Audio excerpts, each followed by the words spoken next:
Well, hello, my beautiful, gorgeous, absolutely amazing fans, and welcome to another episode of What Will 4Kids Do? Hello, my darling, so happy to see you. Kurosaki, honey, welcome to the stream, my love. Welcome. Oh my goodness, guys. This week has been the same. I got so much done this week. I am so excited for everything that's gonna happen. Oh, Garrett, my darling, welcome to the stream, honey. Welcome. Oh yeah, my darlings, I've got so much done this week. The next page is 50% complete. I am so excited to show it to you sometime in the future, my darlings. But as you remember, all my stuff is on Boosty. Oh yeah, and speaking of Boosty, guys, as we know, in exactly 5 days, the next page will be released. So, my darlings, if you haven't subscribed to my Boosty yet, please do that. The links are in the description box. So, my darlings, do tell me, how you been? How was your week? How was everything? Was everything cool with you too? I super want to know what has been going on with you guys. Seriously, last stream that we've done with the horror game, oh, that was so much fun. I really enjoyed the game quite a lot. It was really fun. So thank you guys for letting me do the horror game stream. Ah, Daniel, darling, hello. Welcome to the stream, honey. Welcome.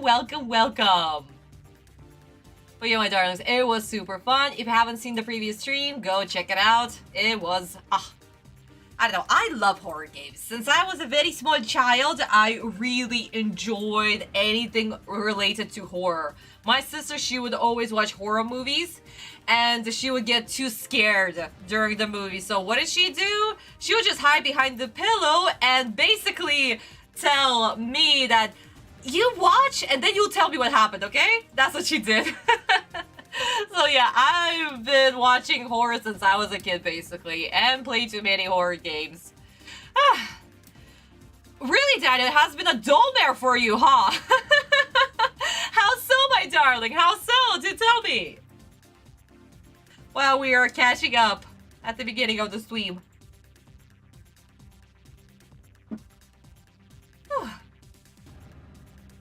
The chat is a little bit slow today. I wonder why. I guess I'm a little bit too early. Usually I start streaming in like 20 minutes, but today I decided to do it just a little bit early because I know that this episode will also be at least 3 hours long. So maybe starting around this time would be the best.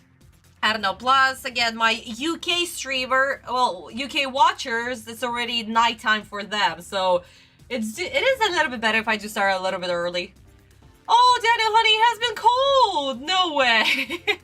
I'm in Mother Russia right now. It's snowing like crazy, so all I'm doing is just walking around in a fur coat and a fur hat because, ooh. Ah, Vista, darling, welcome to the stream, honey. Welcome. But yeah, no, in Russia it's super cold. I am bad at Fahrenheit again. Guys, can somebody Google search what is minus 15 in Celsius? What is it in Fahrenheit? Might be slow at responding. It's okay, honey. It's okay. No problem. Take a shower, honey. Enjoy. Hey, Anne-Marie.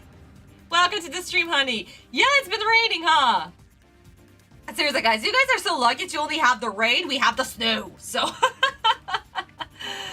Oh, boy. But yeah, it's currently minus 15 in Moscow. So that's a little bit cold. But again, guys, that's in Celsius, not in Fahrenheit. That's in Celsius. My not mathematical brain doesn't want to count right now. And speaking of counting, guys, let us start with our polls. This is the beginning of the stream. What do we usually do at the very beginning? We discover the studio and the animator for today's episode. My darlings, I did 5 Fahrenheit. Oh, thank you, Daniel. Mwah! My wingman. As always, you come through. But yeah, my darlings. This is the beginning. Oh, it snowed, honey. Welcome to the club. Welcome to the club. It's been snowing here for like a month. Though honestly, that's a little bit short time because usually in Moscow it starts snowing around like end of October. So it only starts to snow like at the end of November. It's like, huh? But yeah.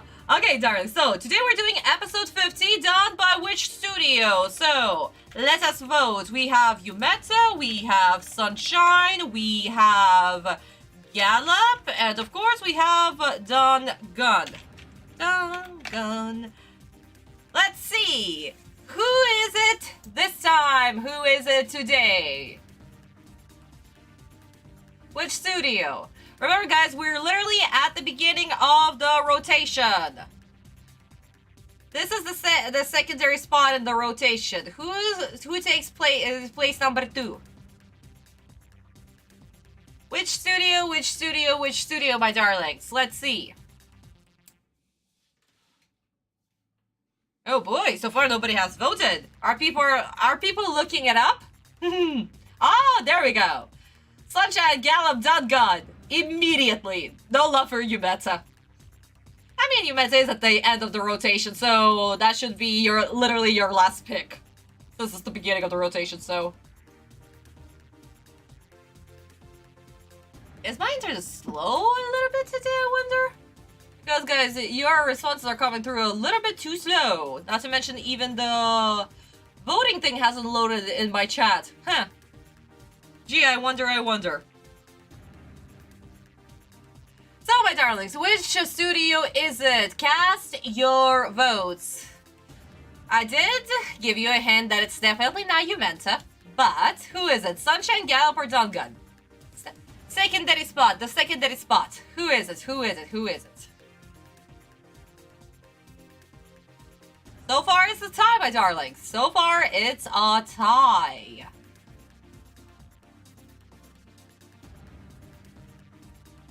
No one wants to break the tie. I wonder.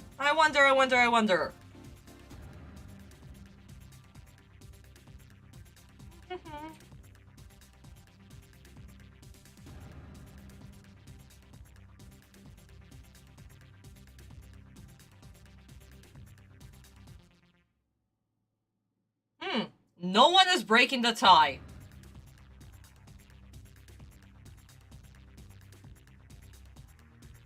Rasputin wasn't a bad guy. Everyone just makes it in movies. Yeah, Daniel, that's true. Rasputin wasn't a bad guy. That's true. Well, okay. So, the thing about Rasputin, if we go to Russian history, a quick Russian lesson. Okay, somebody decides to break the tie and voted for Gallop. Okay. So, the quick history about Rasputin. Technically, he wasn't like a bad guy, but at the same time, he wasn't good either. We didn't know exactly what he was doing with our Queen Alexandra. Well, technically, she's a Tsarina, but we don't know exactly what was their relationship. So, like,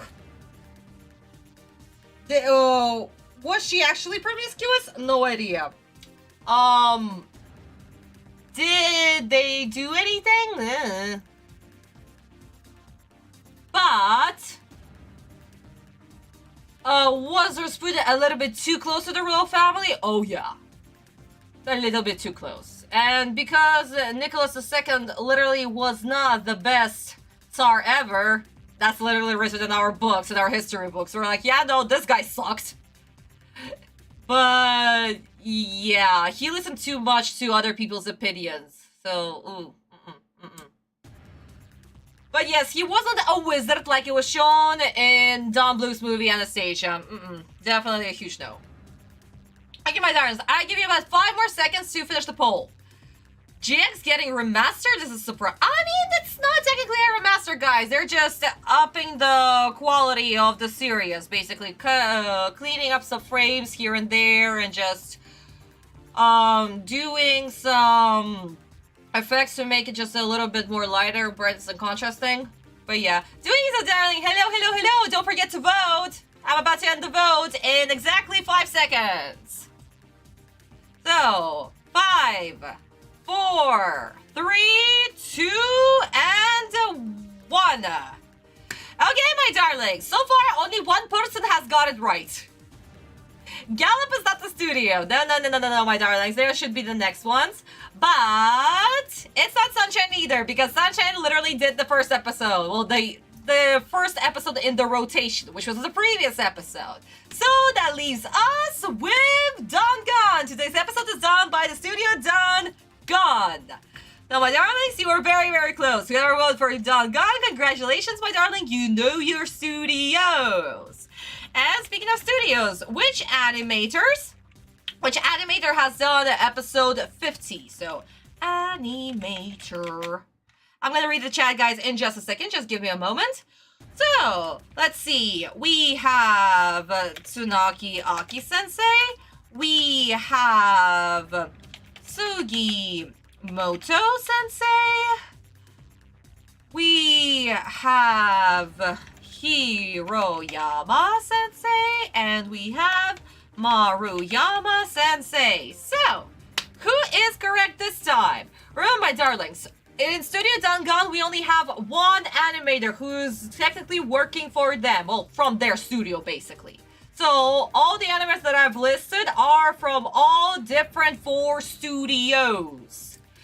So, my darlings, do tell me, who is it today? So far, Hiroyama's getting the love. He wasn't bad as much. He might have been a fraud. I mean, yes. Did he do some type of hypnosis? Yeah, maybe. Did it actually help the young Tsarevich? Yes, it did. It did help Alexei. But he was a little bit too close for comfort. So that's why a lot of people wanted him to be removed ASAP. And they did kill him. And the story of his murder is also quite interesting and up for speculation, so. But they did say the girls who were the royal family found some jewelry. Yes, they did. They did, absolutely. I mean, the bones that they found weren't Anastasia's. It was actually Tatiana and Alexei, because the bones that they were found, they were also burned with acid, because the guards that killed them, they want to get rid of the bodies as well, so they used the acid on the 2 bodies. And that technically did not work. Hey, Aura, darling, welcome to the stream. That did not work, so they left Tatiana and Alexei where they were, basically, and buried them there, and then dumped the rest of the family into the, like, a shaft crater thing. So that's what happened. I hope they dip the final series in G. I mean, if they will, we might. And if whenever we get to GX doing the 4Kids version, we'll see. Maybe by that point they might actually do it. So who knows? Okay, my darling. So far, Sugimoto-sensei is taking the lead. Tsunaki, Hiroyama, and Maruyama-sensei are sharing the last or second place so far. My darlings. Let's see who will get it right. So far, some of you did, some of you didn't. Are you going to change your answers? I give you exactly 10 more seconds to change your answers. If not, then I guess we're going to leave it as it is. And hopefully today, this episode is not going to ruin me to the point where I won't be able to discuss the animator style anymore. Because technically, this is his secondary to last episode. So, oh boy, oh boy, oh boy. Okay, my darlings, 5 more seconds. 5, 4, 3, 2, and 1. My darlings, once again, only one person got it right. No, Sugimoto-sensei did not do this episode. This is not his studio. Tsunaki-sensei also didn't do this episode. This is also not his studio. He's from Yumeta Company. Hiroyama is from Sunshine. Sugimoto is from Gallup. That leaves us with Maruyama-sensei. And yes, guys, as I just mentioned, this is his second to last episode. He'll be leaving us very, very soon and be replaced by another animator from Done Gone Studios, which will also not stick with us for quite a while. He'll like do, I believe, 2 episodes and that's it.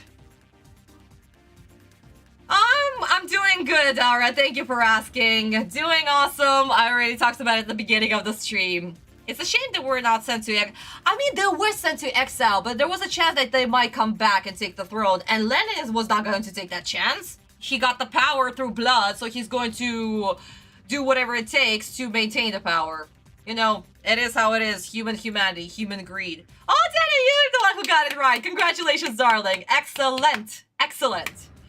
Okay, my darling. So, I guess this wraps up our Russian history bit, as well as our little history lesson for the animators who were doing today's episode. So, my darlings, very, very well done. Very, very well done. Please do remember this answer, because next week I'll be asking you about episode 50. Who has done episode 50? Which studio? What animator, my darlings? I'll be asking you this question. Please do not confuse it with the previous quiz that I did, because that episode actually talked about episode 48. And this time I will be asking you about episode 50. So please, be careful. Be careful. I'll be posting it on Christmas. So that'll be my little Christmas present for you, my darlings. But I guess this wraps up our little questionnaire at the beginning of our stream, like we usually have. And we can start speculating episode 50. I have huge problems with episode 50. Yeah, kind of excited. I mean, in Russia, guys, we don't celebrate Christmas because we celebrated on the birth of Christ, which is January 7th. So in Russia, there is no Catholic Christmas, basically. We have Christian Christmas, which is in January. So, yeah, I mean, I'm just going to eat my turkey. On Wednesday, I'm just going to eat my turkey and cheers to Santa Claus, and that's it.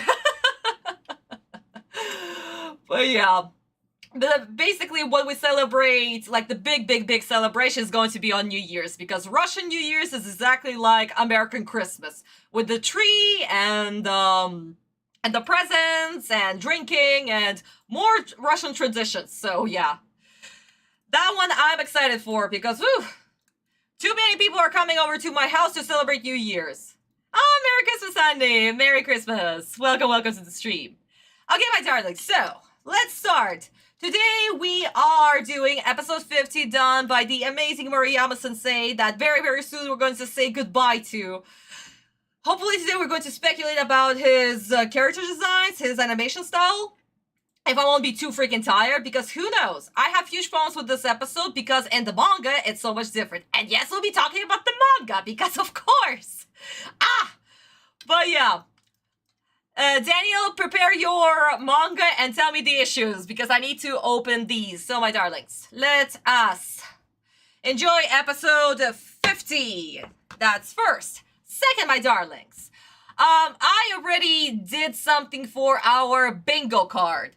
As we know, my darlings, this is a freebie at this point. 4 kids are allergic to silence. At this point, it's a freebie, and I'm just going to put it in the middle and never change it from here, because, yeah, no, it's a freebie.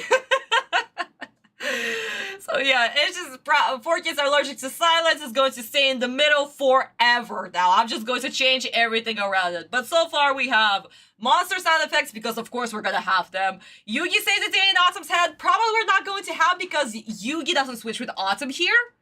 A character is ruined, maybe Bandit Keith, maybe Bakura, we'll see. What is currently happening on screen? I mean, we had this at so many times. Making a powerful scene film, meh?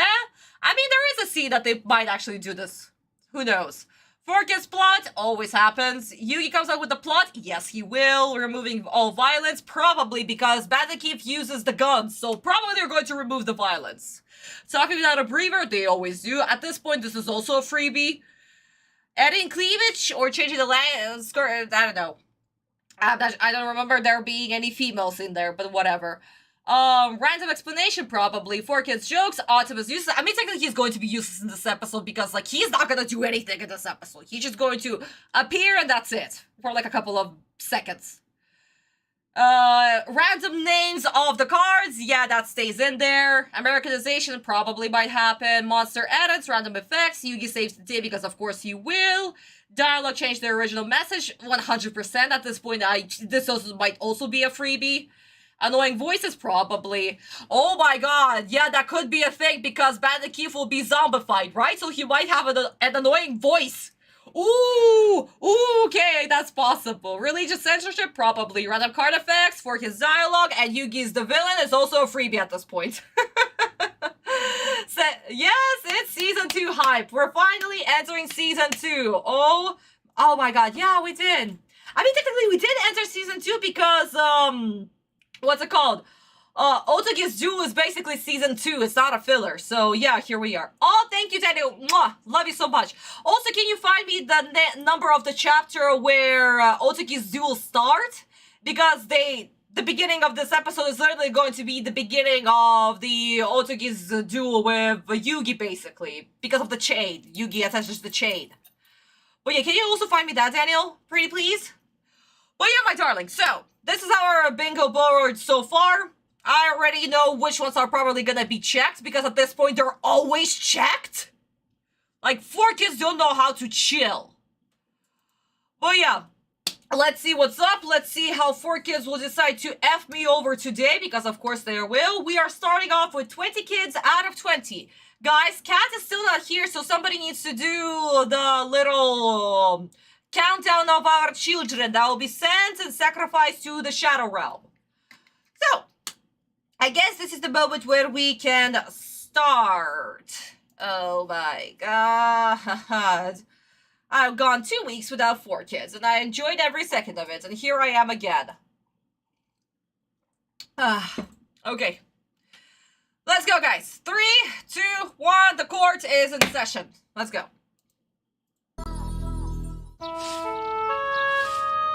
Oh, that's loud. Good morning, Mr. Moto. Ah, Taya, good morning. Yugi's upstairs getting ready. I'll call him for you. Would you like something to drink? No thanks. We're already late. Yugi, Taya's here. I'll be right there, Grandpa. This new chain ought to keep my Millennium Puzzle safe. Seems like everyone wants their hands on it lately. And we're going to need it now more than ever. We are? What do you mean by that? The Millennium Puzzle connects us, Yugi. And I sense fate has more in store for us. Well, we're in this together, no matter what. Good. Huh? I wish I knew more, but our future is still unclear to me. What? Well, I'll help you figure it out. About time, Yugi. Wait, Sorry, what? Taya. We're gonna be late for the big game. What took you? Huh? Wait, what? What is going on? Hello? What was this conversation? What? Okay, so let me get my thoughts in order. Oh, Daniel, thank you so much. That when Bakura appears in the duel, it's where Yugi puts on the chain. Puts on the chain, you know, that thing. I guess I'm gonna have to find it. Okay, guys, what literally had me question exactly what was going on, because this whole dialogue between Autumn and Yugi, it's beyond different. It's literally, where did they get this dialogue from? Where was there indication that something was going to happen to the puzzle, and that's why he needed the chain thing, and the bond thing, and the la la la thing? Oh, thank you, Daniel. Mwah, thank you. We're gonna get to the manga again and review the thing that we already discussed. But yeah, no, that dialogue is completely just huge no. That's first. So that's 1 kid decided to pass away. 1 kid just now, Devista. 1 kid just now passed away. Literally. That's first. Second, there was literally a random edit that just happened. Technically, a whole section that was cut. Where is Yugi's mom? She was supposed to be right here. Where is that? What the fuck just happened? So that's another kid. And, oh my god, so, okay, where's my little bingo card? So we're starting off already extremely strong. First off, we have, where's my random edit? Random edit right here.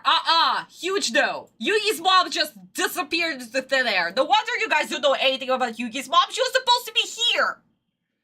That's first. Second, the whole dialogue was... Did I have... Oh, 4Kids dialogue. Where is it? 4Kids dialogue. Yeah, there you go. 4Kids dialogue. That's just no. That's just no. I think she was supposed to be outside of his bedroom. Yes, Anne-Marie, she was supposed to be outside his bedroom. I actually prefer this, not gonna lie. The chain is supposed to represent Yugi's steadily growing bond with Ansem. He's beginning to accept him. Yes! Kurosaki, that's very, very true. And that's the real reason why Yugi actually put on the chain. But the problem with this dialogue is that... Yeah, no, this sucks. Guys, you'll see exactly what I meant in just a second. We're already quickly switching to the Japanese version. Like, it's not even a minute in, we're already switching to Japanese version. Yeah, the 3 kids are already dead. The 4 kids are allergic to silence. That's a freebie. That's immediately given at this point. But yeah, guys, switching to the Japanese version. Let's go.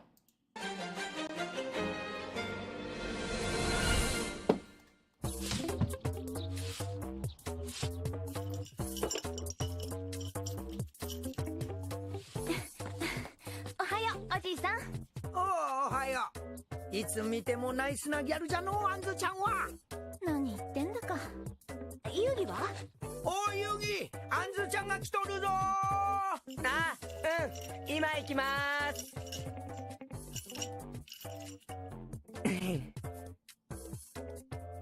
なかなか似合ってるぜ、相棒。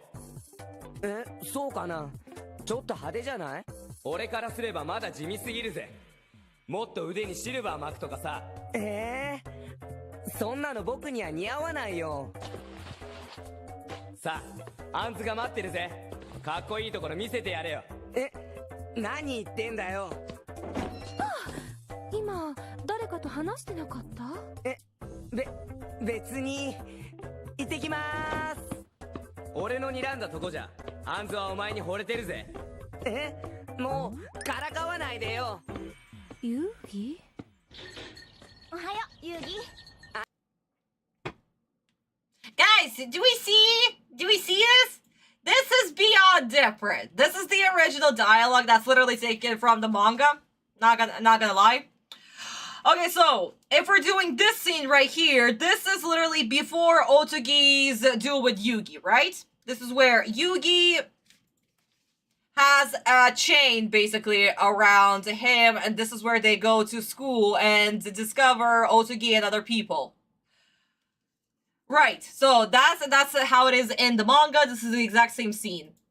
Except that there will be meeting Bandit Keith on their way and not going to school to, you know, do school stuff and then have a whole Otogi arc. Yeah, that is word for word. Oh, you don't accept that? I mean, Autumn has been literally just like being the wingman, being like, yeah, no, Yugi, you want to hit that? She's into you, you know? I can tell. I'm the pharaoh after all. Look at me. Sort of look at you. But yeah, I can tell. It's honestly, this is so funny, and this is such an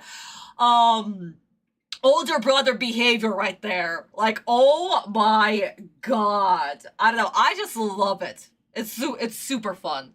And Yugi's so like and we know that Yugi likes Anzu. Like, so come on, guys. This has been written since chapter 1, basically, that Yugi's into Anzu.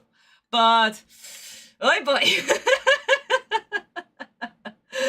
I don't know. I love this bro moment. And for some reason in 4Kids version we have, oh, the doom is inevitable. Yada, yada, yada. Also, they also took a scene from another episode where Yugi literally lifts the Millennium Puzzle instead of like putting it on the way that he did in the Japanese app. They've been taking so many stuff from the other episodes. I think like this, like when he picks up the chain, this was actually from episode what was it? Like the beginning of Battle City when they were getting ready and stuff and reassembling their deck. I think it was from that episode. But overall, my darlings, this is just a huge no. How many concerts did Autumn have? I think, Daniel, to answer this question, I think 0. Honestly, I think 0. Or they were never shown to us. Because not in the manga, not in the animated version, we actually see... Well, actually in the animated version, we did have those belly dancers. But they're just dancers, so... yeah. There's chemistry between those two. Yeah, Anto only likes Autumn and I'll remain on that hill. She doesn't have feelings for Yugi. Well, guys... I mean... Anto does have feelings for Autumn, that's 100% sure. I mean, what other idiot decides to go on the Ferris wheel when it was announced that there is a bobber, okay? So, no. Seriously, after that chapter, Anto just became non-existent to me. Like, that was a huge no. You want to see the other Yugi? Put yourself in literal danger. Just go ahead and die. Yeah, that'll make you see him, sure. From the afterlife, apparently. But yeah, no. And after all, do Yugi and Anto end up together? No, they don't. Anto leaves for America to pursue her career in dancing. Maybe in the future sometime after she returns or whatever. Or maybe there are, I don't know, we don't know. None of the relationships actually were established here. Does Honda and Shizuka get together? Does Joichi and Mai once he becomes of age? So,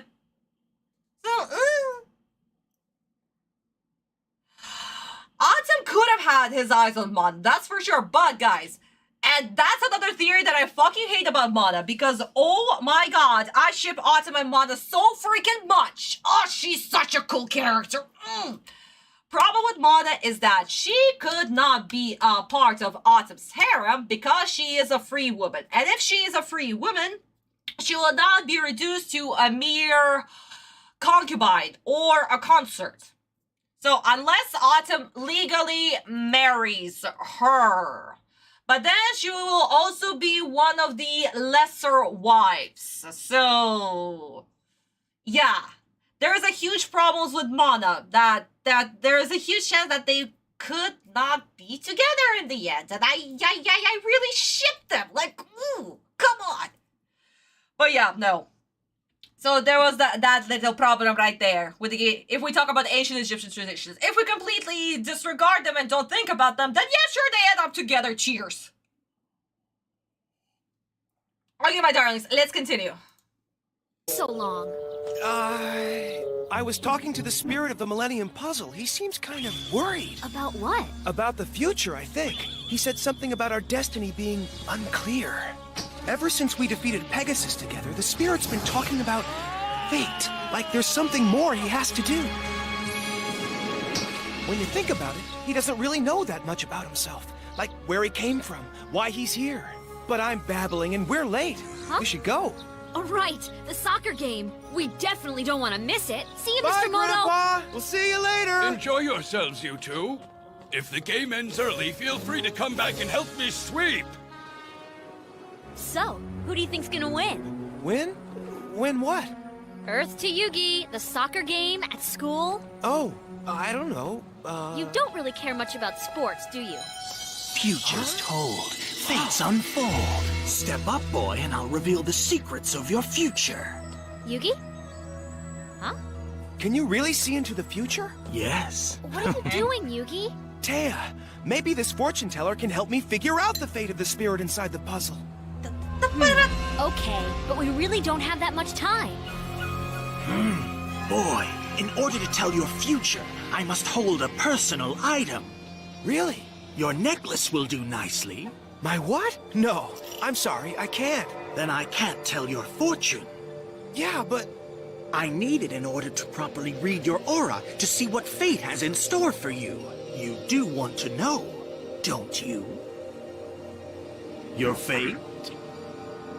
Okay, but only for a second. Yugi, I don't know about this.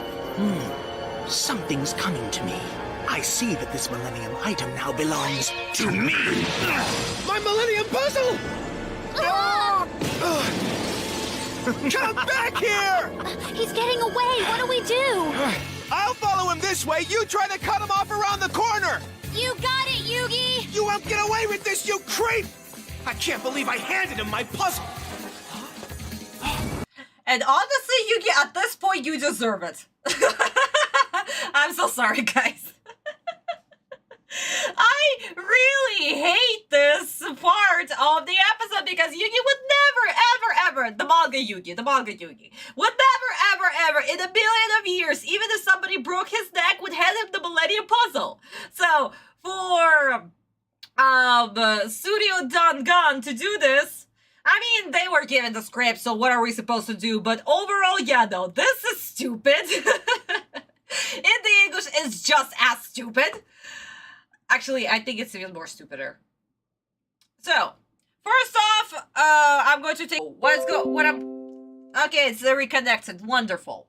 So, my darlings, first huge no that is continuing to happen is that, yes, we have the annoying voices. I knew that Bandit Keith is going to sound extremely stupid.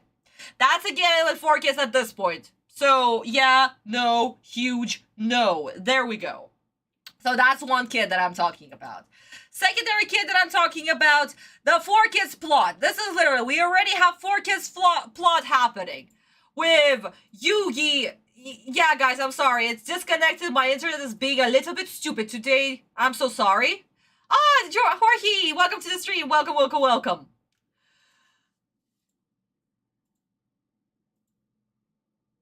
Yes, yes. Oh my god, yes, Vista, you did. It is Dangan. It is Dangan. Today's episode is done by Dangan. And by Maruyama-sensei. But, my darling, so. Here's the thing. Here's the thing that I'm talking about. We have Autumn for no freaking reason worrying about his future. Why? Can't he see into the future? Can't he see that something is going to happen? Yada, yada, yada. That's not the power of the Millennium Puzzle. He doesn't have the Millennium Necklace to be worried about anything. So that's stupid. Oh, Dweezil, I'm sorry, honey. I'm so sorry. Oh, Christmas cookies. Yay. Yugi did it once in the manga. Shame on you. Second time, shame on Yugi. I mean, yes, it was once. And it was at the very beginning. So, no. The very beginning, no. But overall, my darlings, at this plot point where Yugi and Autumn share a bond, he would never hand over his Millennium Puzzle. Ever. Not at this point in the story. No. Huge no. So, whatever Dangan has done this episode, but then we needed the puzzle to magically disappear and not end up with Yugi because we couldn't use the plot that we had with Otogi because the police took away the puzzle and the jacket and the deck and other things. So yeah, but yeah, no, that's why we have this stupid plot. And overall, yeah. But for Autumn to know the future that is supposed to happen, blah, blah, blah, blah, blah, no. That's a 4 kids thing once again, no. And also for Yugi to literally know what his other self is thinking. And literally asking the questions of, where did I come from? Who I am? Yada, yada, yada. No. No. No. Yugi at this point did not know this. Autumn kept it a secret from him. Even though their hearts were so close, he kept it a secret from him. So, no. Huge no. So, that's why 2 kids decide to join the Shadow Realm. I'm not sorry. Let's see the Japanese version real quick. お待たせ。あ、鎖。これもう一人の僕との大切な絆だから、これで絶対に切れたりしないんだぜ。遊戯ともう一人の遊戯。それは遊戯の心の表と裏。私はデュエリストキングダムでもう一人の遊戯と会った。みんなには黙ってたけど、デュエルする時の僕はいつもの僕じゃない。いつもは心の中に潜んでるもう一人の僕が入れ替わって戦ってるんだ。もう一つの心は千年パズルの中にいるって遊戯は言うけど。どうしたのアンズ？なんでもない。早く学校行こう。うん。じいちゃん行ってくるね。ああ、行ってらっしゃい。あの子大丈夫かしら。何がじゃ？最近やけに独り言が多いのよね。あの年頃にはいろいろあるものじゃ。わしだってそうじゃった。だから心配なんだけど。なぬAnd there's the second appearance of Yugi's mom in the same exact episode. So, my darlings, you wonder why I'm pissed? And you wonder why you guys don't know that Yugi's mom apparently existed? That's why! Welcome! 4Kids Edits! Jesus Christ.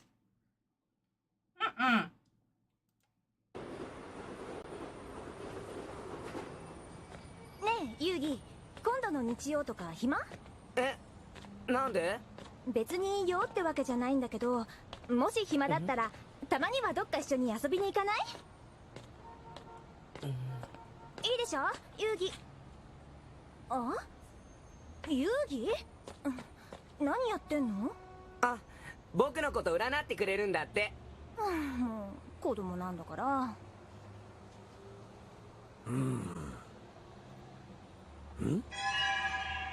君は素晴らしいものをしておるな。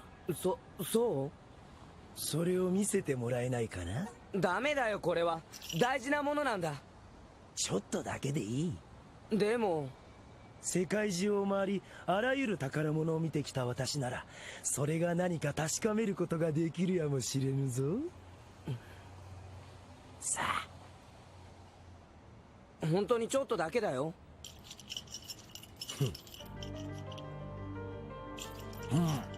これは素晴らしい。何か曰くのあるものだな。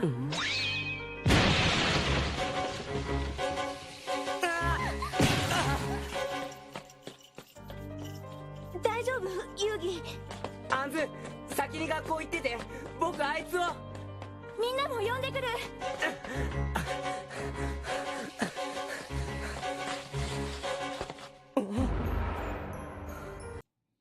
Absolutely different reasons why Yugi gave away his puzzle. That's why I said 4Kids made it a little bit more stupider.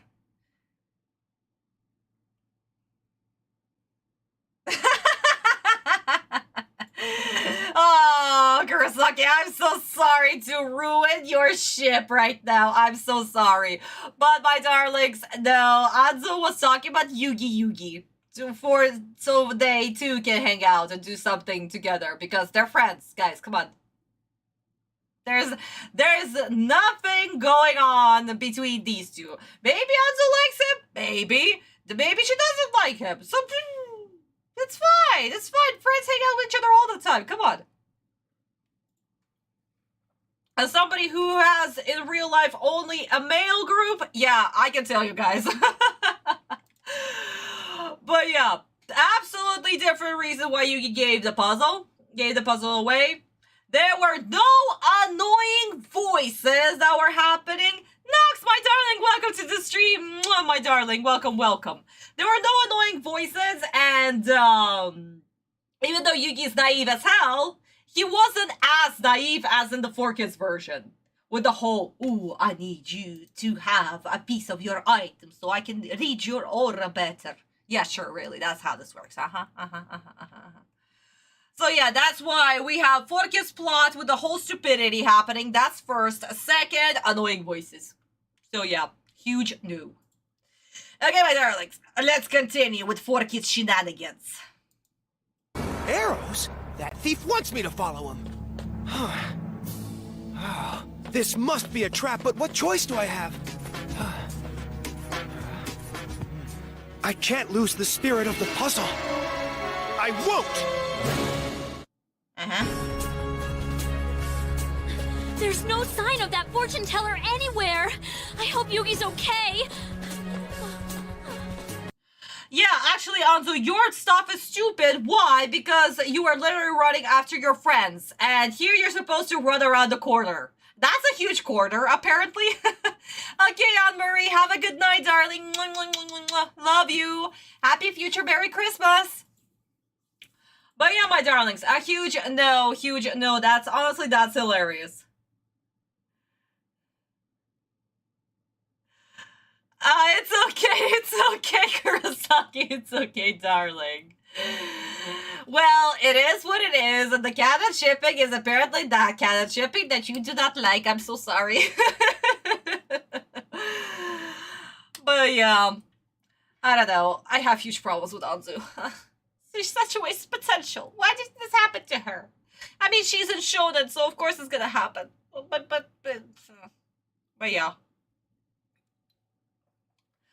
But why I stopped immediately, and we're gonna watch a little bit more, is because of this, my darlings. No offense, but I am getting sick and tired. Explain what is currently happening on screen. Wow, we are so freaking blind that we cannot see the arrows. We are stupid that we don't know that this is a trap. Oh my god, Yugi.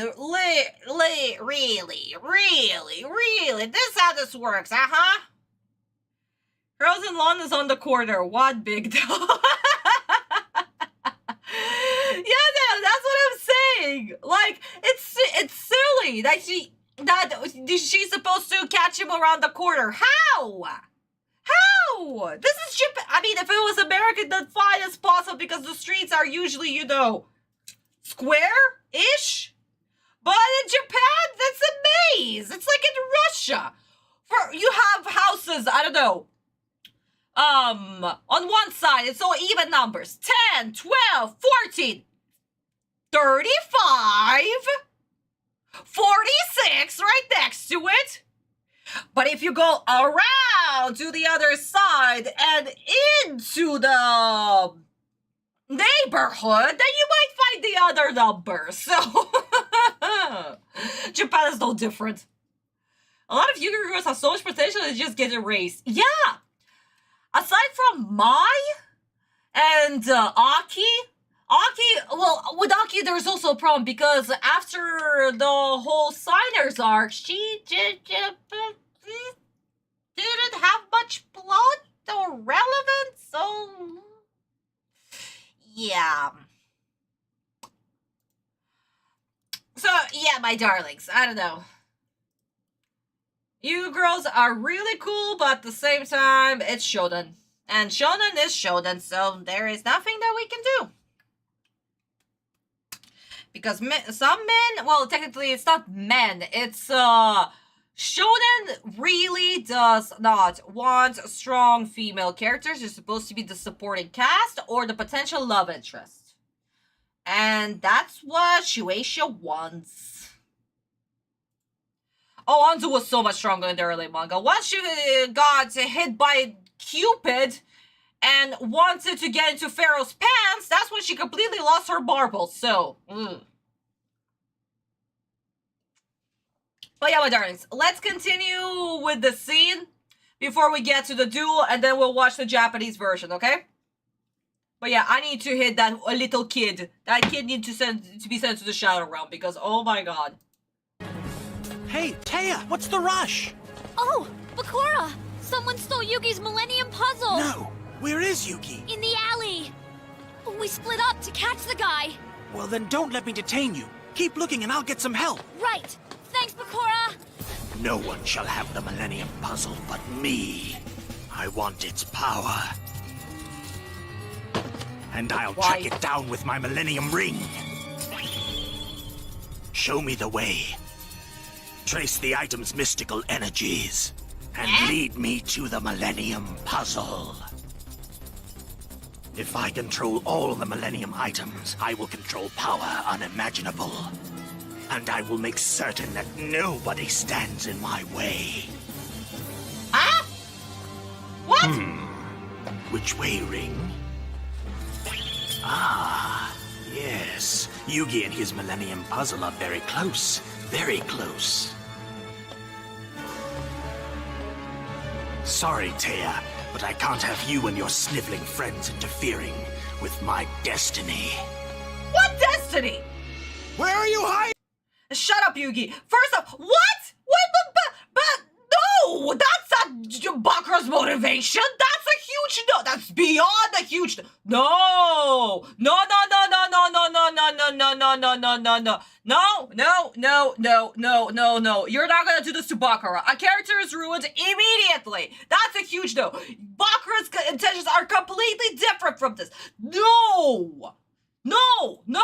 No! No! No! Do not do this with Bakura. I forbid it. Bakura is a goddamn good character, okay? 4 kids, do not touch him. Fuck! Okay. 1 kid decides to join the Shadow Realm. Using her dimensional counterparts. Yeah! That's true!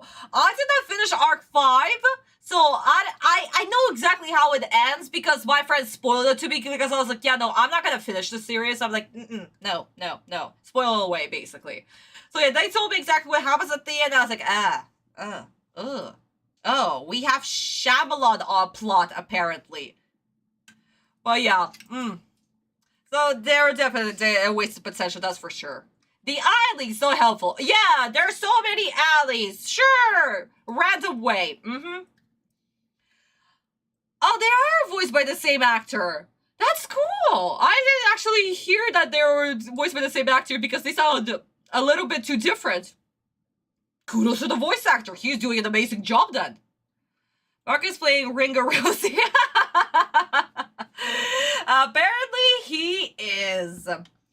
Okay, guys. Yeah, we are switching to the Japanese version because I thought that we were going to watch until at least the beginning of the duel, but no. No, with what they've done with Bakura, no. Immediate, huge, no. Absolutely not. Yeah, Kurosaki, that's a good point, since they're both bandits. Yeah. Actually, really cool detail. Again, the voice actors are doing the amazing job, and then we have this stupid plot lines that they're not plot lines, dialogue lines that they're supposed to be reading and acting upon, and looking at their characters and be like, well, shit. Oy. Okay, let's continue on.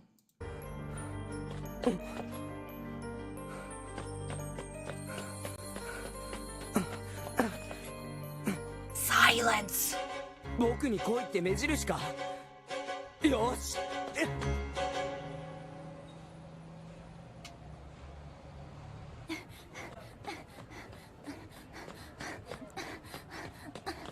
あ、ハンズちゃん、おはよう。あ、バクラ君、遊戯のパズルが盗まれたの。え、どこで？あっち。私、みんなに知らせなくちゃ。じゃあ僕も遊戯君を探してみるよ。お願いね。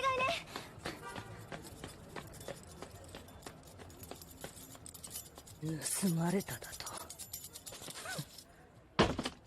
何をやってるんだあいつは。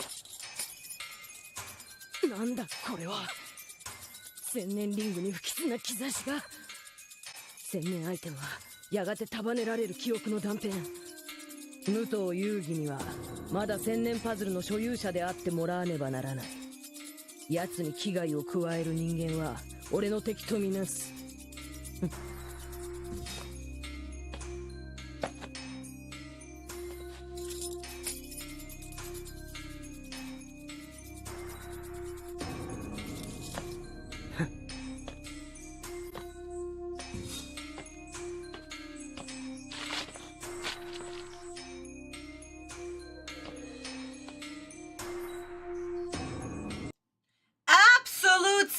Silence, guys. Absolute silence. No unnecessary microphone in someone's head. None of this shit. And as we can see, absolutely, completely different motivation than Forget's Bakura. Also, welcome! This is the first change of a voice actor. Well, technically a voice actress, because Bakura's voice actress, starting from this series, will be a completely beautiful, different woman. Megumi, she is amazing! Oh my god! Same voice actor as Jack in 5Ds, is it? I wish we had more Yu-Gi-Oh! Uncut because the voice actors are able to pull it off in the certain conventions that they were offered to redub Yu-Gi-Oh! They would love to. Oh, Nick, is that true, honey? Oh my god. In the manga, yes. Yeah. It's actually really funny because we're like, wait a second, King. Okay, Ara, love you. See you next stream, honey. Future Merry Christmas, darling. Bye-bye. It is honestly hilarious in the manga. Oh my god. And Bakura literally dropping that Autumn was a king is also interesting because it's the first time that we hear about it. So it's like, wait a second, King? Wait, he remembers? Wait, what? That's a huge revelation. So, guys, as we remember, let's go back to the manga version. So, in the manga, we remember, Grandpa is upset that the new store is open, right? Right. So that's the plot. We don't have the mystic fortune teller. None of that. We don't have Bandit Keith. Bandit Keith is dead, okay? Let's remember this fact. This is the queen of distress. Apparently she is. I can't trust Yami Bakura. Have you seen the way he eats steaks? Yeah, no, that is hilarious. Oh my god. I love that episode. I love that episode. It was animated so well. Guys, once we get to this episode and I'll tell you the name of the animator for that episode, you're gonna be like, oh, yeah, no, he's a god. And he is a god, so. It was very random, yeah. So guys, as we remember, once they get to school, we have the whole plot with Otogi, right? We're just recapping, basically, because, like I said, this whole arc that is in the manga was divided into an Otogi arc and a Bandit Keith arc. So we're going back and reviewing the material. So, Jodachi basically loses to Otogi, as we remember, and this is where Autumn takes over, being the sassy biatch that he is, because of course, him and Sass go together so freaking much. I wish that was in the anime. Oh my god. Seriously, in the anime he's so freaking serious. In the manga he is sassy. Just look at him, wiping the floor with Otogi, so... So after this, what do we have? They go to buy DDD, right? But Yugi gets detained because the clown, Otogi's dad, slips the DDD dice into his pocket, basically. And this is where Yugi loses his puzzle because the police take him away, give it to Otogi's dad. Then we have the whole duel with Otogi, right? So Yugi duels against Otogi, in the DDD game, as we remember, and Yugi keeps on losing, as we remember, and this is where Bakura will come in very, very soon. Let me just find the page real quick. Because remember guys, they are dueling for what? They're dueling to be the owner of the Millennium Puzzle, as we remember. Yes? Yes! And this is where the huge plot comes in, because not everybody can be the owner of the Millennium Puzzle. Not at all. Not even close. So. Yeah, So guys, this is where, what do we have? We have Otogi's Pops come in with the Millennium Puzzle. And he'll do something with the puzzle real quick. Which is going to be another spoiler, so we're going to have to skip it this episode again. But, here we go. Bakura, literally looking for Yugi. Hey Merlene, honey, welcome to the stream, honey. Welcome, welcome. But yeah, my darlings, this is where Bakura comes in. He searches for Yugi. And enters the building, as we remember, probably killing the guards, because of course he did. That's a huge chance that he definitely killed them. 100%. off for now because Bakura does not find him until a little bit. But yeah, we discussed it in the previous streams because once again, the problem with this arc, because it was divided so much into Otogi's arc and Bandit Keith arc, so we literally be moving from book 16 to 17 to back and rehashing what we already discussed. Merlin, you missed about 7 kids already being sent to the Shadow Realm. That's what you missed, darling. But yeah, no, he is straight. Nick, you're absolutely correct. He is straight up savage. Bakura is too freaking cool. And because we have so many filler seasons where Bakura literally is sitting around in season 4 and the beginning of season 5, yeah. And that's why Little Karibo made the joke that he made. And once again, Little Karibo is a legend. But yeah, that's the whole problem with Bakura, because Bakura is extremely active in the manga. He's so goddamn active. He's literally everywhere. And he has his beautiful moments here and there. So, oh boy, oh boy. Oh yeah, the duel with Bonds, absolutely. Okay, my darlings, let's continue with the 4Kids version. Yes, honey, you do! 3 more days, darling! Happy future birthday, honey. I mean, yes, Kurosaki, that's facts. That is facts. But then again, the guards are cocky. They have the power to do whatever they want. But...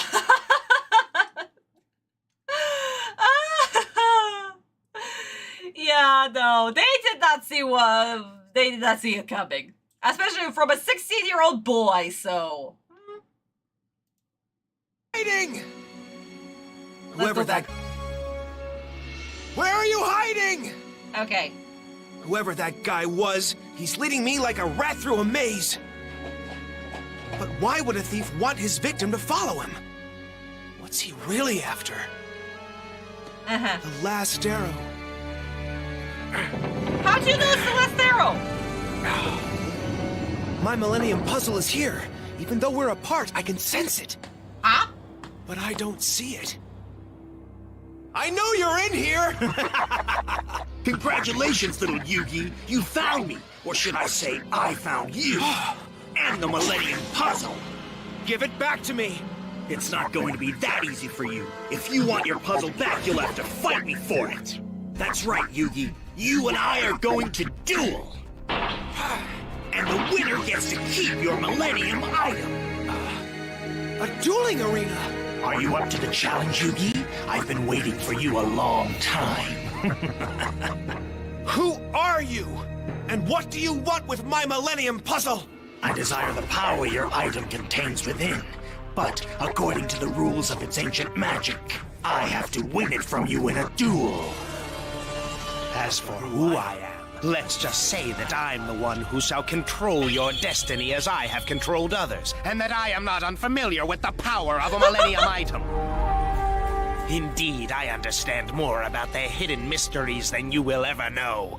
Take... Oh my god, Little Karibo captured Merrick's voice perfectly! I for a second thought that was Little Karibo! And that is annoying! I get it, okay fine, Bandit Keith is supposed to be ominous and mysterious and scary looking, but that thing that he's doing with his voice and the filter, it's too fucking funny! I cannot even ever take him seriously like this. This is just no.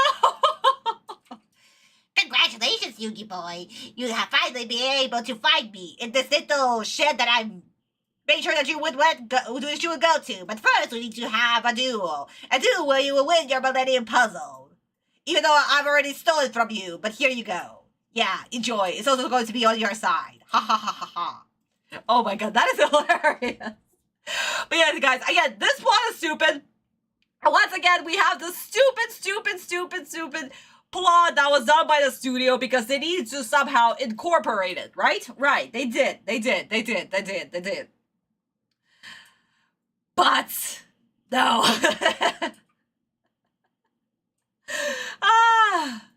There's one heck of a voice filter, never noticed that before. That is a huge voice filter, yeah. Never like Merrick's voice, it's like nails on the chalkboard. It Yes! Oh my god, guys, the Japanese Merrick is you're gonna love Japanese Merrick.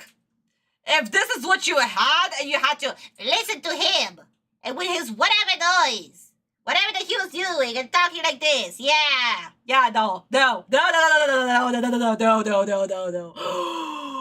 I always thought, why did Little Karibo choose such an annoying voice for Merrick? Okay, yeah, it's funny, sure. But that's the voice that you actually got, basically, and you had to listen to that shit? Oh, it's priceless. Does it scare kids? They just laugh a lot. I know as a kid I couldn't take the episode seriously unless it's Japanese version. Oh my god, thanks, really? Okay, yeah, that makes sense. That makes fucking sense. Jesus Christ. Premium action figure line. He's some of Yugi's ever faithful Oh, really, Daniel? That's cool. He kind of reminds me of Disney Jafar. I mean, Jafar was brilliant. You are late. I don't know. I loved Jafar. Back in middle school, I actually played Jafar in the little Disney Junior play that we did. Because I was the tallest one. I also could do the evil laugh. And again, yeah, everybody was just so short. They were basically to my boobs. So our teacher was like, yeah, no, I'll be them. You be Jafar. You're the only one who can. And I'm like, I will. It was so good. I even had the fake beard and shit. Oh, loved it. But yeah, my darling. So yeah, no, this is stupid. Let's quickly switch to the Japanese version because I want you guys to hear how Merrick sounds in the Japanese version. You will be surprised how freaking different he is. Like, pooey.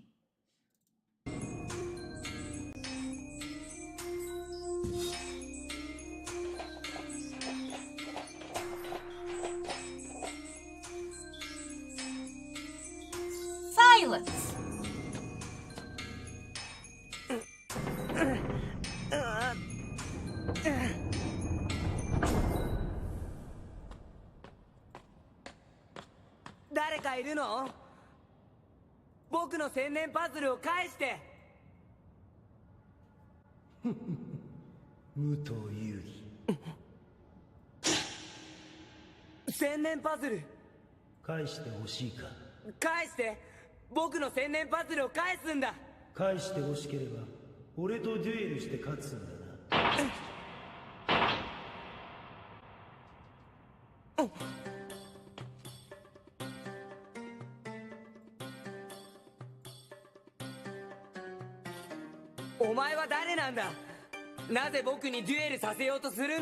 私がその問いに答える必要はない。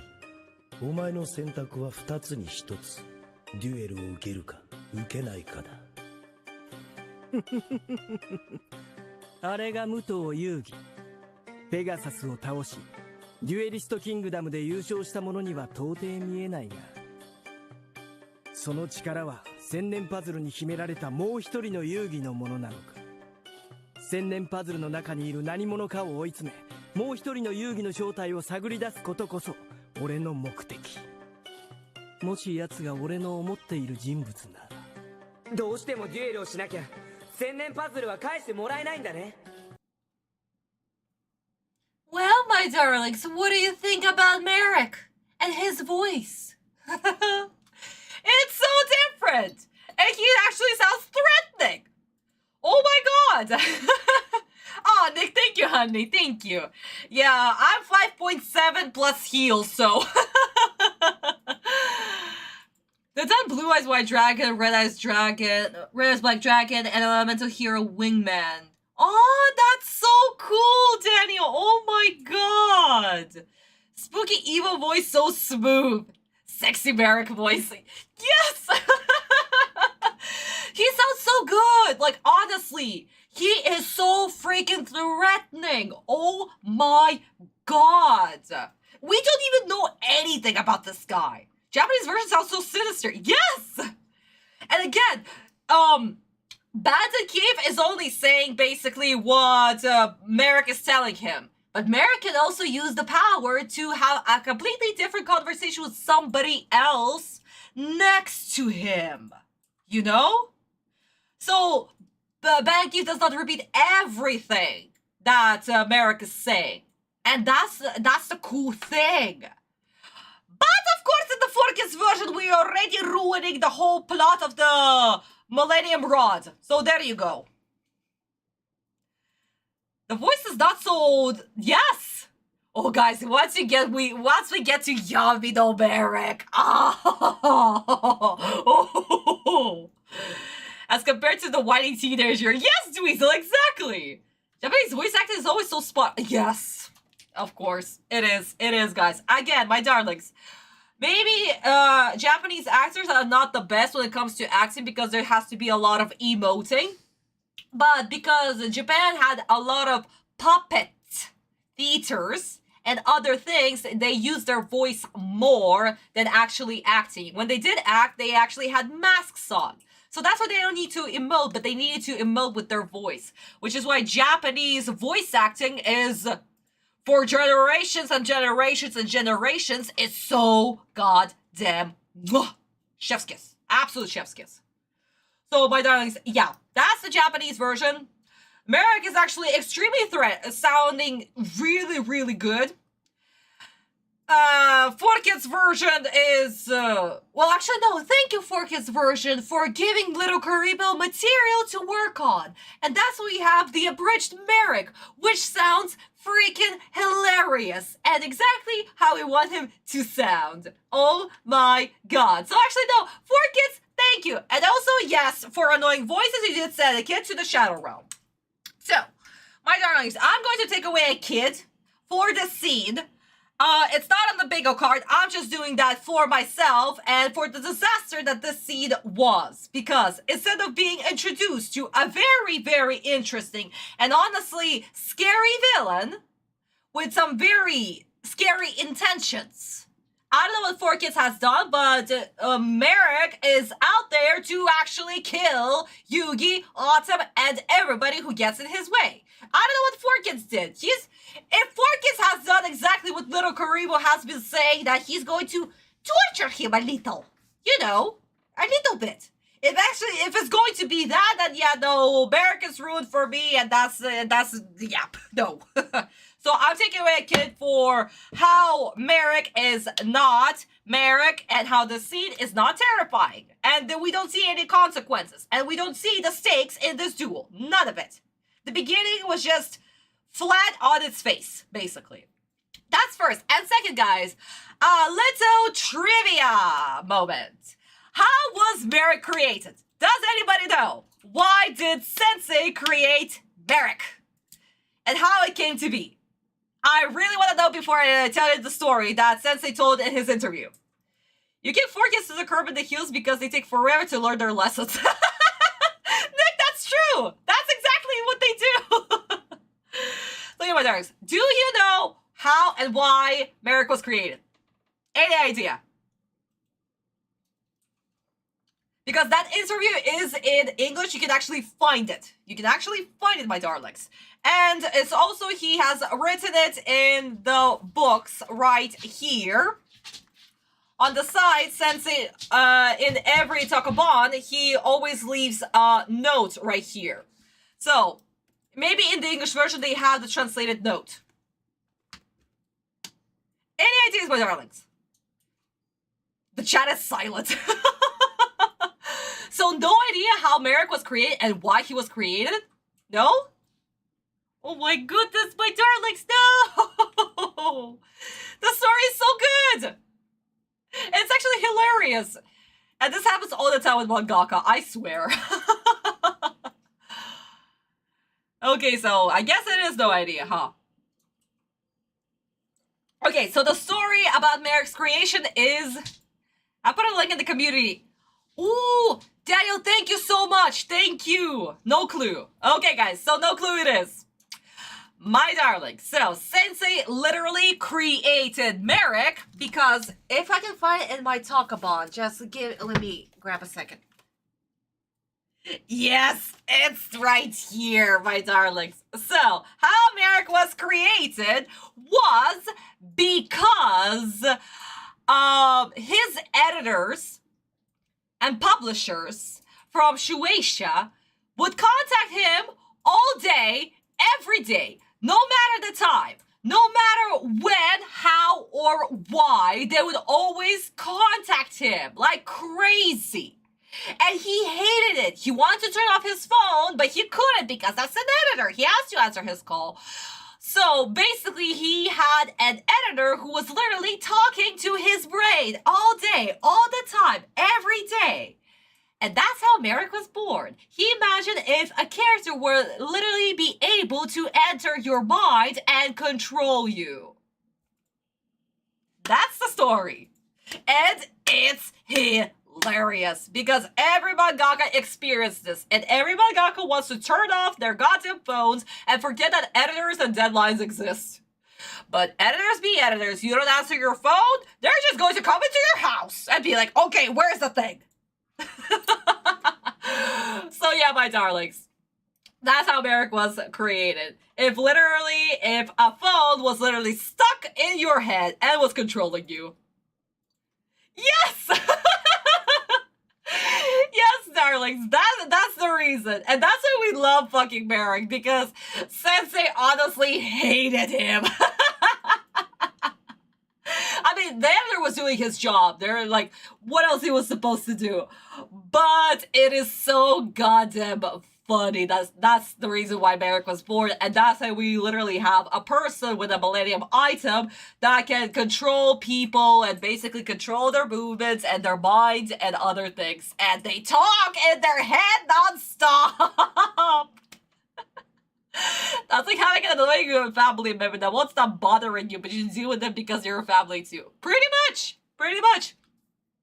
I mean, that's what happens with the editors. And literally, editors, Japanese editors, oh my god, they will get you from under the ground. And I'm not kidding. Like, guys, if you ever go to Japan, you might actually experience some of these people. Not like editors, but like, because Japanese people take their job so goddamn seriously, people who go to doors selling you the stupid, ridiculous merch. Oh, buy this vacuum. Oh, buy this, buy that. They're exactly like those editors. They will knock on every freaking room, try to get into your apartment so you can buy the thing that they're selling. It gets crazy. Oh my god. So yeah, guys, if you ever go to Japan, rent an apartment, you might experience these people. Oh, my goodness. Okay. Anyway, guys, let's continue with the scene before we get to the beginning of the duel. Jesus Christ. Your Millennium Puzzle. There are ancient secrets buried within it, of which you and even the spirit that inhabits it are unaware. That's why I will add it to my collection. I won't duel you for my Millennium Puzzle. It already belongs to me. It's in my possession now, little Yugi. All right. Then I accept your challenge. Of course you do. If I have to duel, I'll need the spirit of the puzzle to help me. Maybe I can still connect with him. I can barely hear you, Yugi. Our bond is weak. It's hard to maintain contact. I'm afraid I won't be able to help you with this duel. You'll have to fight him alone. Alone? But I've never fought a duel without you. And if I'm defeated, I'll lose you forever. You can defeat him. Just trust yourself and your deck, and you'll find the way. You're right. I've got to believe in the heart of the cards. Be very careful, fuck off with the Yugi. heart of I the sense a great evil. Spirit! Well, guys, this just confirms it. Optimus useless. Confirmed. Oh, that was so bad. Oh, that was so bad. Okay, guys, let me explain my reasoning right here, right now, because honestly, this is so fucking hilarious. Okay, so. Okay, because. Yeah, I know, Vista, I know. Okay, so. Yugi would always duel, right? All the freaking time. Talking in Autumn's head non-stop and deciding which card they play. So basically, Autumn was literally the third wheel, while Yugi looked all sexy. Once they switched to Autumn, you know? But, like, no! Of course they cannot switch because they're the puzzle is not in Yugi's possession. That's freaking obvious. Yes. Right. Because if Yugi's not wearing it, then yeah, it's gone. If, I don't know, Autumn was wearing the puzzle while Yugi was still inside the puzzle, then yeah, no. They still won't be able to switch, basically, and Autumn would be just around walking in Yugi's body while Yugi would be trapped in the puzzle if we had the opposite situation, for example. But what I'm saying is that because Yugi was always the one who was calling the shots in every single duel, by 4Kids logic, not Japanese logic, 4Kids logic, Yugi being all of a sudden, oh no, I cannot do without you, I will look sexy, basically. Oh my god. And Autumn being like, I cannot do this, I won't be able to switch. Not explaining the reason, sure, okay, whatever, fine. The bond is so weak. You're like literally 2 meters away from me. Something evil will happen, evil. Yeah, I mean, Autumn, technically, while you two were dueling together, by 4Kids logic, you weren't doing shit. You just looked there pretty. You stood there looking pretty, basically. Yugi was the one who was always calling the shots. So, no. By this logic, no. Second, yeah, guys, you kept mentioning Rebecca in the duel. Yeah, no, Yugi dueled against Rebecca, even though that's a filler. And that was a studio's creation because they needed to drag the time, basically. Because they literally caught up to Sensei. Just, again, guys, this is just my speculation on the days that the manga was published. And again, I can only judge by the books because I actually don't have the magazine issues. Basically, they caught up, they finished season 1 and caught up to Sensei when he was writing the Otogi's duel. He was finished writing Otogi's duel. So they needed time for Sensei to continue into Battle City, basically, so they can start working on season 2. That's why we have the virtual arc, and maybe that's why these two arcs were divided. I don't know, but, so yeah, no, Autumn is useless. Here you go. That's just fucking hilarious. Yugi's again the villain.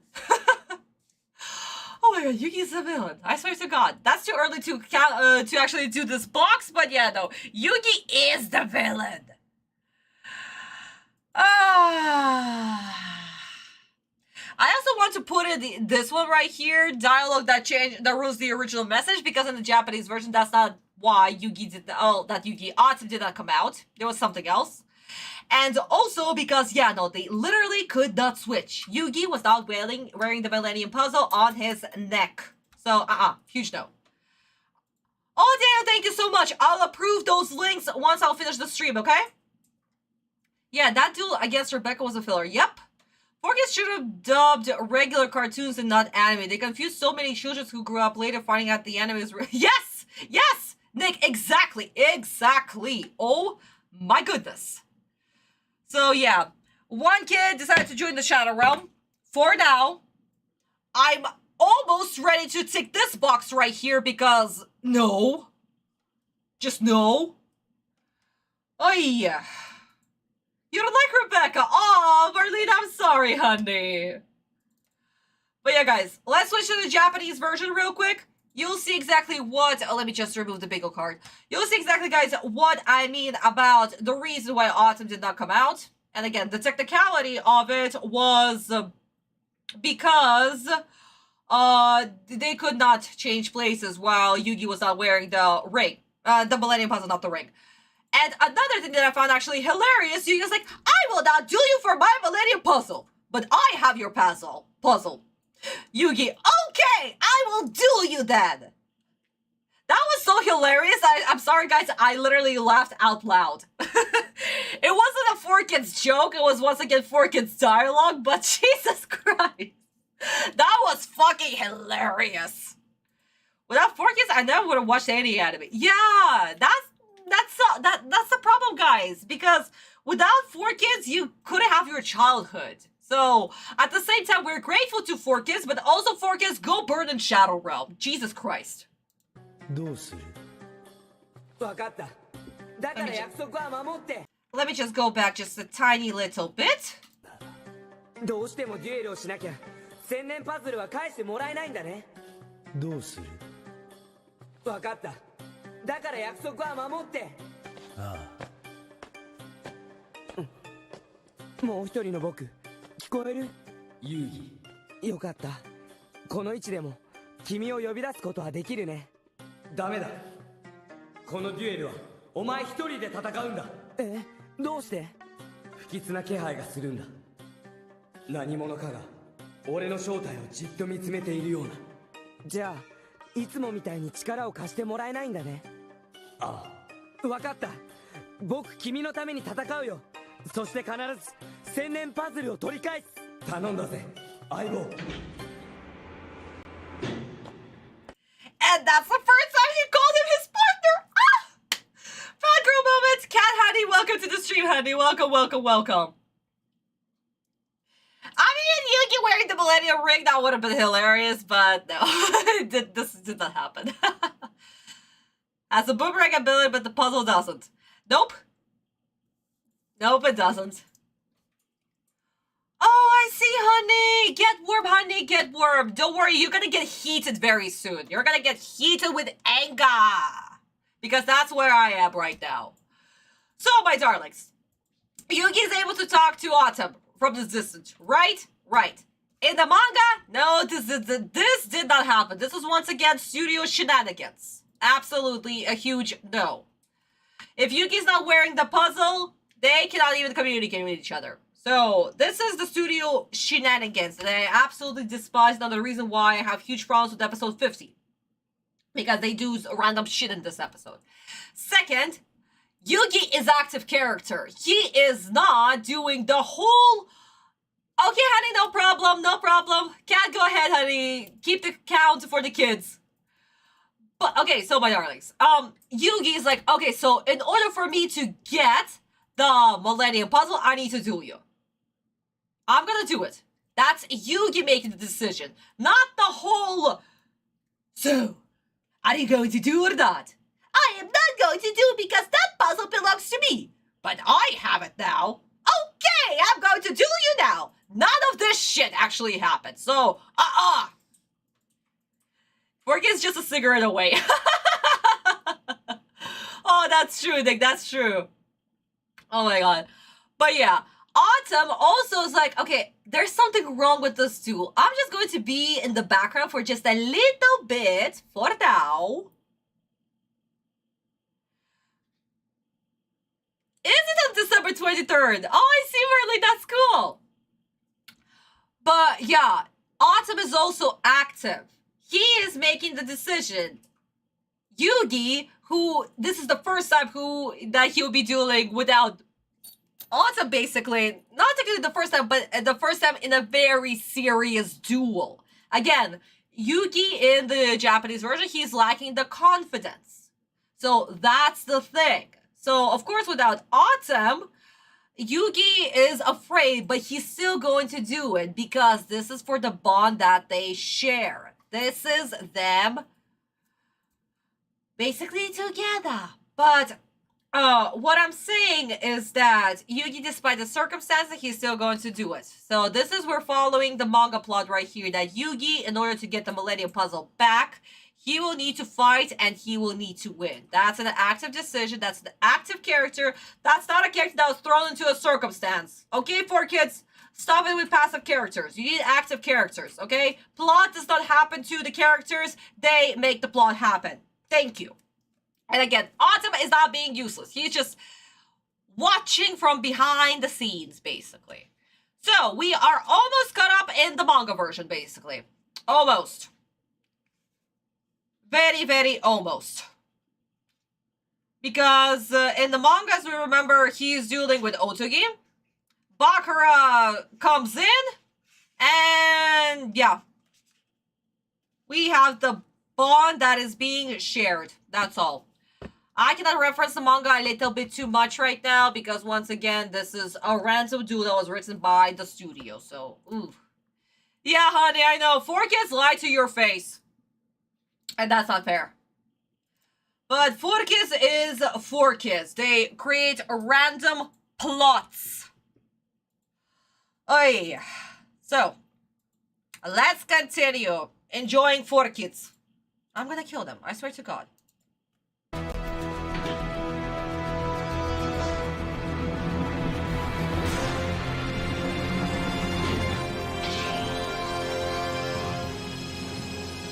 Prepare to lose your precious puzzle. I don't think so. Remember, Yugi, I have seen your future, foretold your fate. And this duel will be your last. I don't know anything about this duelist, and now I have to face him alone for the highest stakes ever. I don't even have the gang to back me up. Well, here goes. It's time to duel. I placed the Celtic Guardian on the field in attack mode. I've made my play, now you make yours! I place my monster in defense mode. What's the matter? Don't you have the courage to face me head on? I don't need to. You're the one that better go on the offensive if you hope to win back your puzzle. All right, then I attack with my Celtic Guardian! That's exactly what I wanted you to do, Yugi. Your attack is activated. The power of my Cyber Jar. This machine card destroys every monster on the field. I'm sorry, what the fuck? Celtic Guardian sounds like a goddamn cow! Boo! Just boo! Oh my god, yeah, no. Monster sound effects immediately. Oh my god, how do you F up a Celtic Guardian? Jesus Christ. An elf sounds like a goddamn cow. What is this, Rings of Power? Oh, Julian, darling, welcome to the stream, honey. Welcome to the stream. Yeah, the voice filter. I know, Ken. I disgusted how annoying this shit was. Jesus. Yeah. Oh, thank you, Ken. So, another kid decided to join the Shadow Realm. Oh, not to mention, once again, the 4Kids plot, the random plot of I've seen your future. I'm still playing with my little shenanigan gig that you're supposed to believe because ha ha ha ha. Good God. And it also requires us to draw 5 new cards. Let's see what you've got up your pathetic sleeve this time, little Yugi. Time for a new strategy. I'm placing my monster in defense mode! And I'm placing mine in attack mode. Meet Mechanical Chaser and Ground Attacker Bumproth. More machine cards! Wait, this seems familiar. There's only one player I know whose deck is filled with machine cards. Show yourself, Bandit Keith! I was right! But why would Bandit Keith disguise himself and steal my Millennium Puzzle? The last time I saw him was when he battled Joey in the Duelist Kingdom tournament. He broke the rules, but Joey beat him. When Pegasus found out Keith was cheating, he ejected him from the island. We never saw him again. What happened to you? I'm not Bandit Keith. I only speak through him since he's become my mind-controlled slave. What do you mean? How can this be? Tell me! After Bandit Keith was ejected by Pegasus from Duelist Kingdom. Tell me! A bedtime story. Oh my god, that is just that. Oh, okay. Wonderful. So we're, yeah, Julian, welcome. You missed about an hour and a half of the stream because, of course. But yeah, you're gonna have a good time once you go back, honey. You're gonna have a good time, I swear. But yeah, because no one else can play the machine cards apparently. Yep, apparently. How did Yugi put 2 and 2 together? I don't know. And also, wow, Yugi, an active decision. Really? Wow, amazos. You know, after reading Yu-Gi-Oh! Art, this reveal annoys me now. Oh yeah, Cat! Enjoy! Guys, if you haven't read Yu-Gi-Oh! R, and Cat recently just did, and she was just annoyed about Yu-Gi-Oh! R. Oh my god. Yeah, guys, also, since we were talking about Yu-Gi-Oh! R, Yu-Gi-Oh! R was literally... The first volume was published 1 month after the manga for Duel Monsters, well, the original manga has concluded, because it was concluded in March, and in April of 2004, Ito Akira has published Yu-Gi-Oh! R, the first volume. So yeah.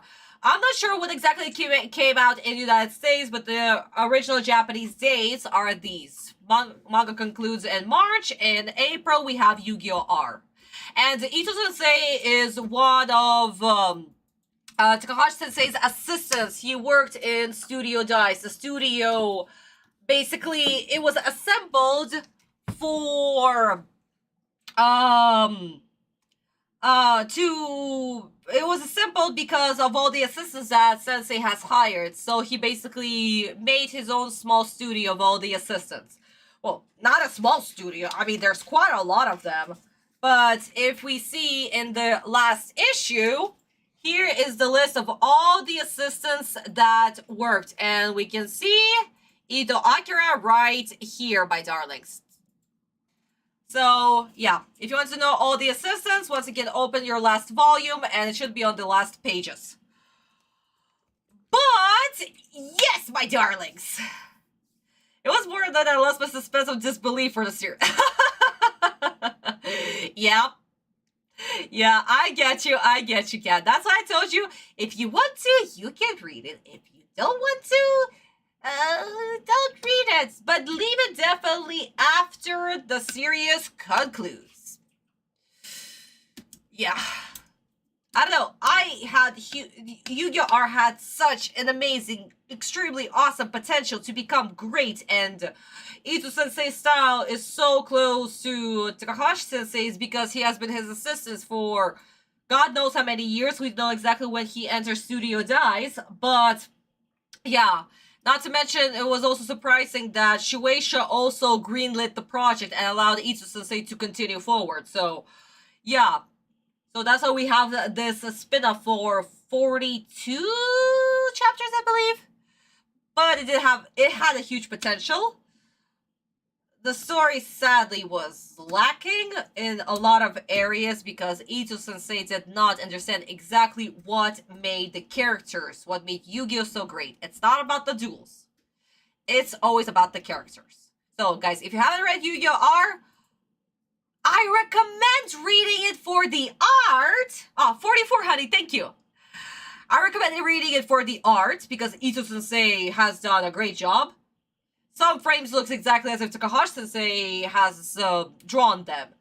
But in other cases, they absolutely do not. And there are other cases where the whole page paneling planned out very poorly. But Ito Sensei has given his best. And then he went on to work on, what's it called? Vanguard. Yeah, he went on to work on Vanguard. Card Fight Vanguard. So, there you go. A little bit more of history.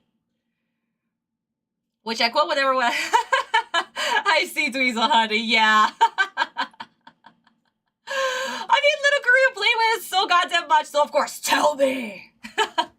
I watched season 0 when I was a teenager. I liked it a lot. Sure, the animation was not as amazing as Duel was, but it still holds up. I mean, the animation is great because that is Toei. It's Toei animation, and it's absolutely phenomenal. In some cases, it's just so good. You can read all of these beautiful, absolutely gorgeous 12 frames per second. It is just so... And the colors that they picked, it's just, it's so good. And the show came out in 98, which is because Sensei started Yu-Gi-Oh! In 1996. He started in September 1996. So basically, his show got greenlit. Yes, it is good. It is good. And the sensei's assistant, Ito sensei, worked on the art. So there you go. Another more trivia, guys. I'm telling you, I'm full of trivia today.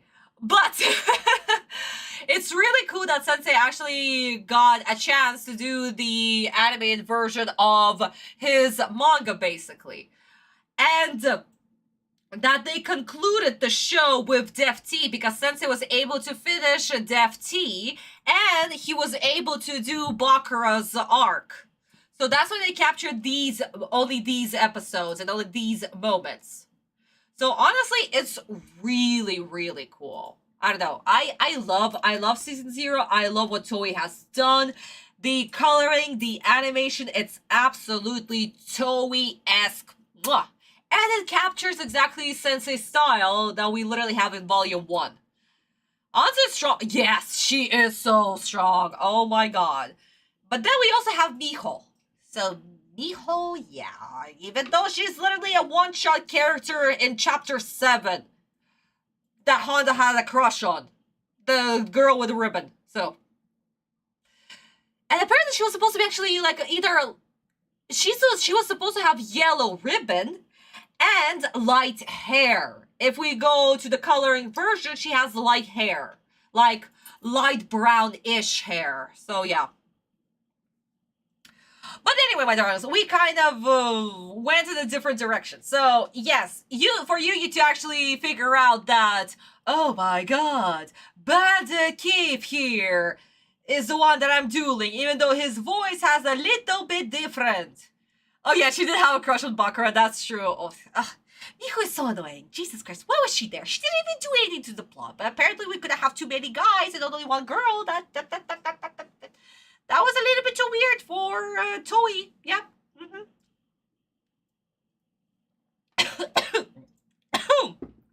I even choked.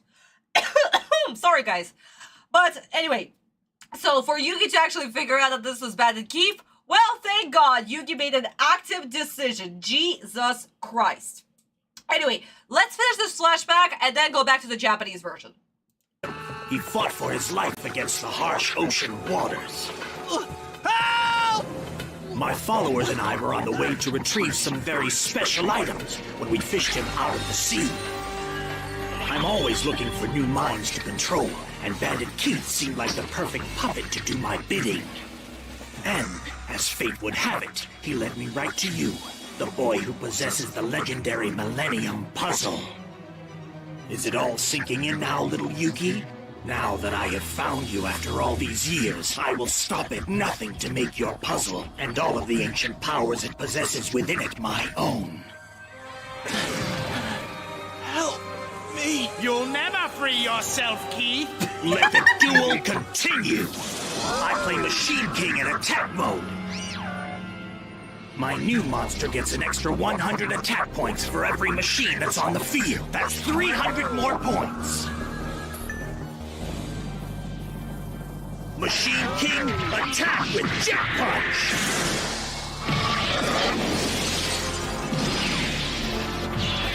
You may as well give up now. It's not over yet! I play another card in defense mode! Oh my god, okay. First off, yes, they are saying defense mode. Thank God, finally, we don't have defensive mode anymore. Jesus. That's first. Second, that was... Oi.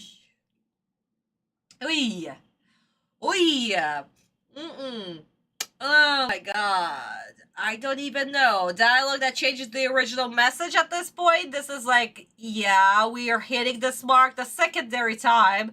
So at this point, I might actually take away another kid. You guys will decide if we will after we watch the Japanese version, okay? Because... No.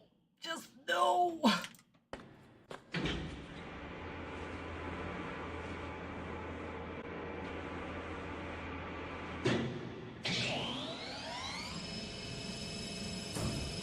Yoshi, デュエル開始だ。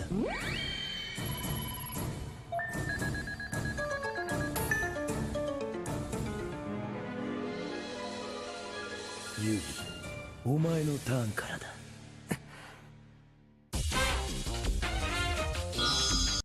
again, guys, the one who is dictating the rules is Keith here, right? Right.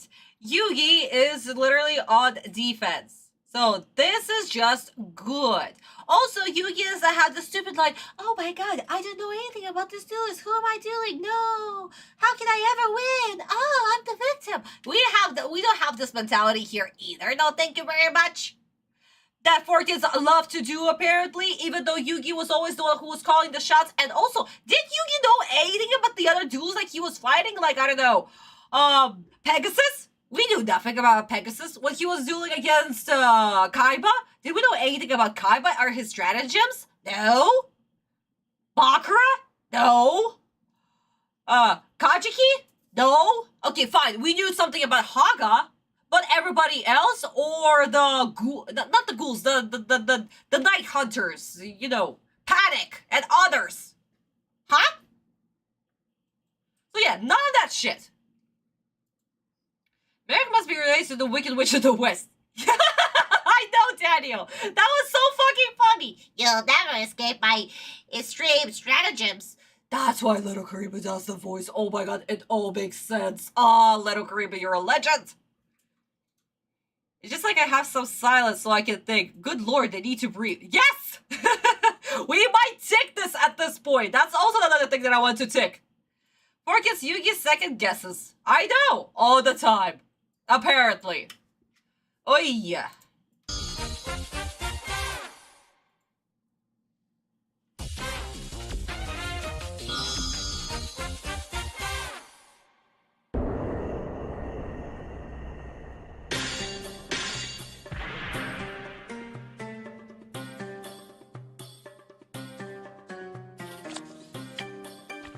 Elf の剣士を攻撃表示にして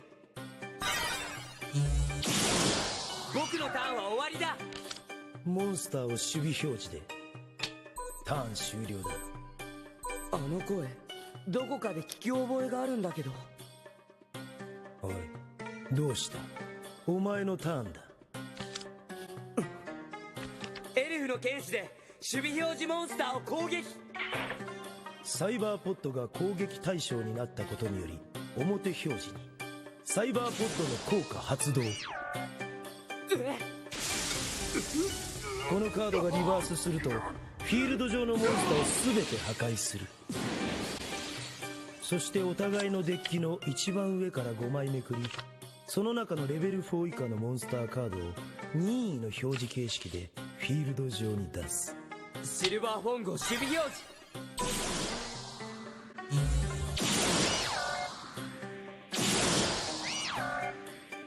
メカハンターに陸戦型バグロス、そしてさっきのサイバーポット。奴のデッキはマシンデッキか。まさかお前ひょっとしてバンデットキース？キースだ。まるで別人みたいだけど、あのバンダナは間違いない。デュエリストキングダムで城之内くんに敗れてペガサスに追放されちゃったはずなのに。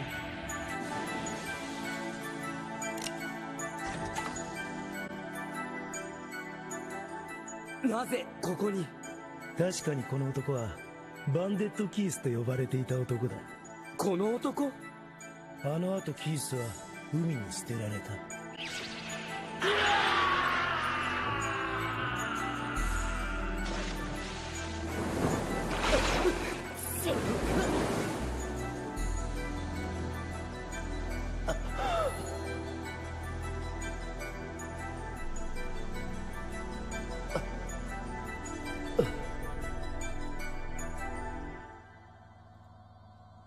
どうして自分のことをこの男なんて人事みたいに言ってるの？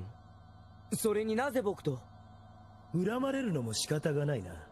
お前たちがいなきゃキースは今頃賞金と名声を手に入れ全米ナンバー1のデュエリストに返り咲いたのかもしれない。ガッテン！ユギ！俺のターン。機械王を召喚。攻撃表示。機械王の効果でフィールド上の表になっている機械属モンスター1体につき攻撃力が100ポイントアップだ。シルバーフォングを攻撃。ジェットパンチ。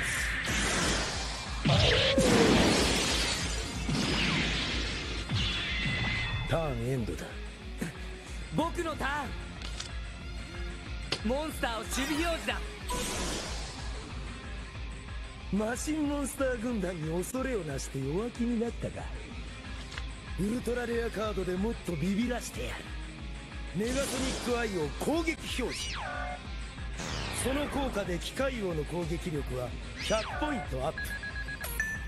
Okay, I'm gonna stop right here because at this point we might just finish this episode in Japanese because it is good.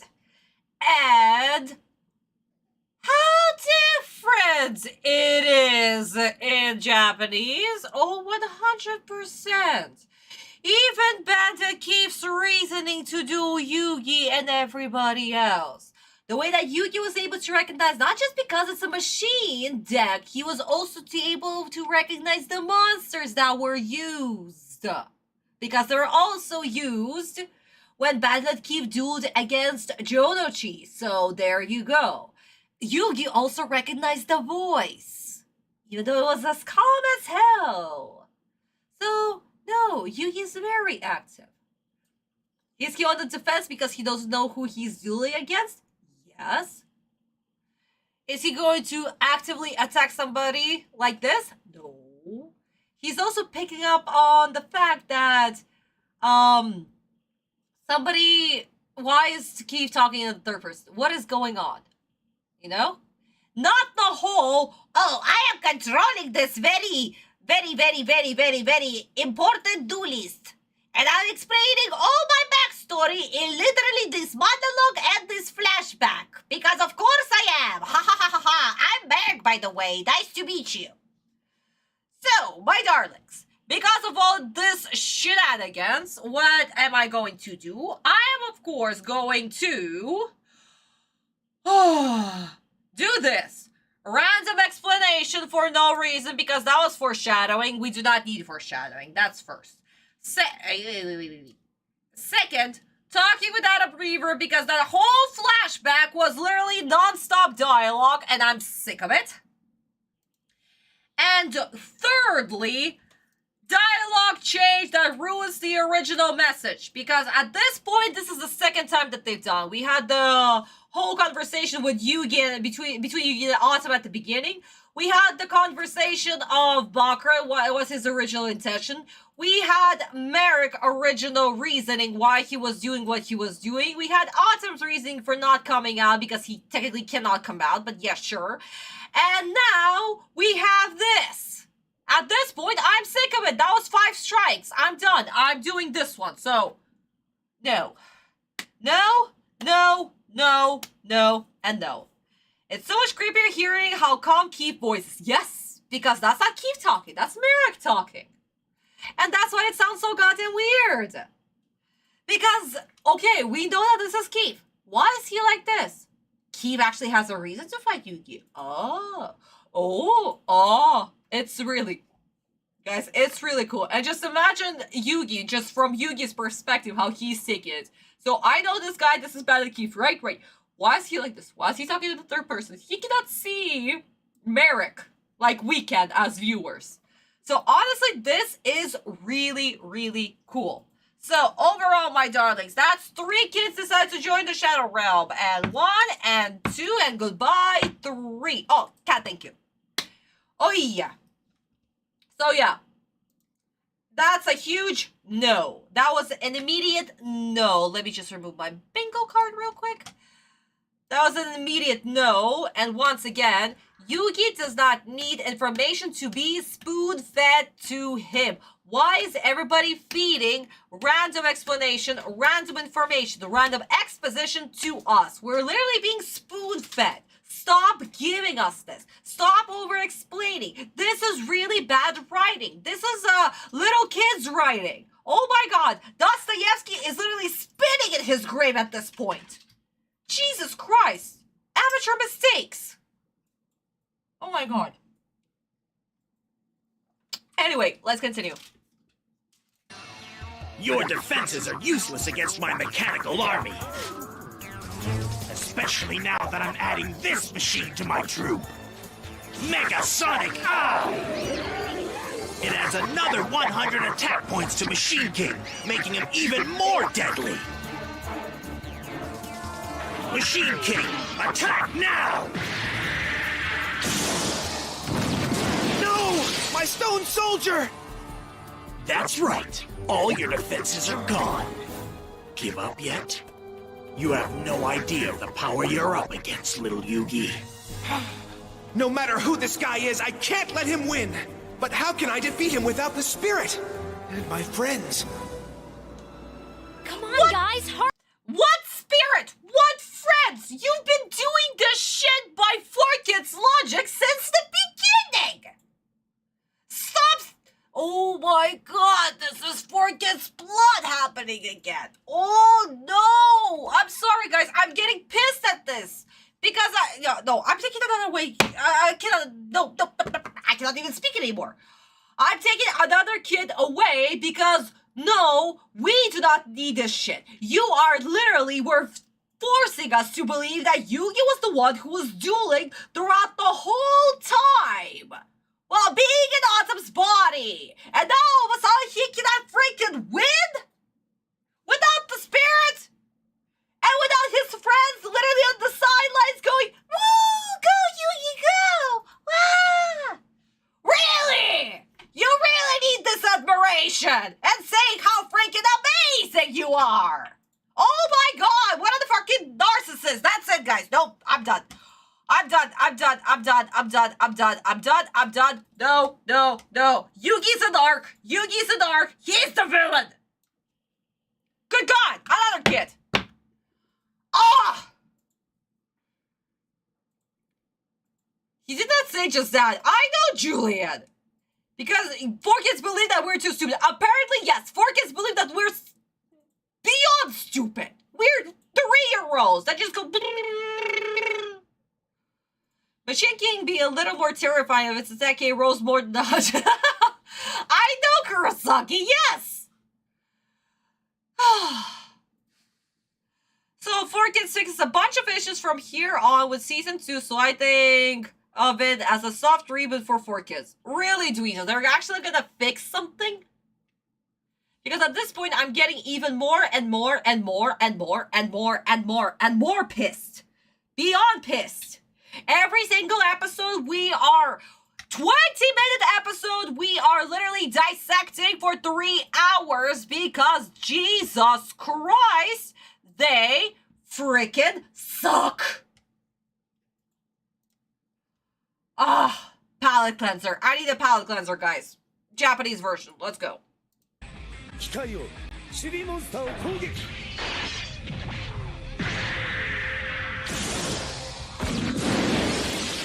遊戯お前のモンスターはことごとく消滅したぞ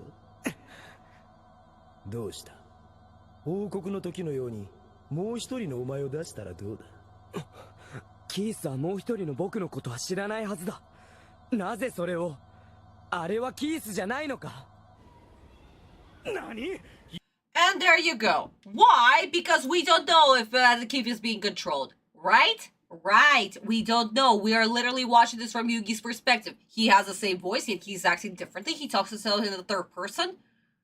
And he also knows my secret about that I have another spirit literally inside my body. So Yugi, once again, is a very active character who's putting 2 and 2 together. That's what it is. And because 4Kids literally ruined everything, this just sucks. Yugi was just a phase of bad anime dubs and early dubs makes Ghost Story. Yeah, people keep on mentioning Ghost Stories, and I watched like a few episodes. Oh my god, that was just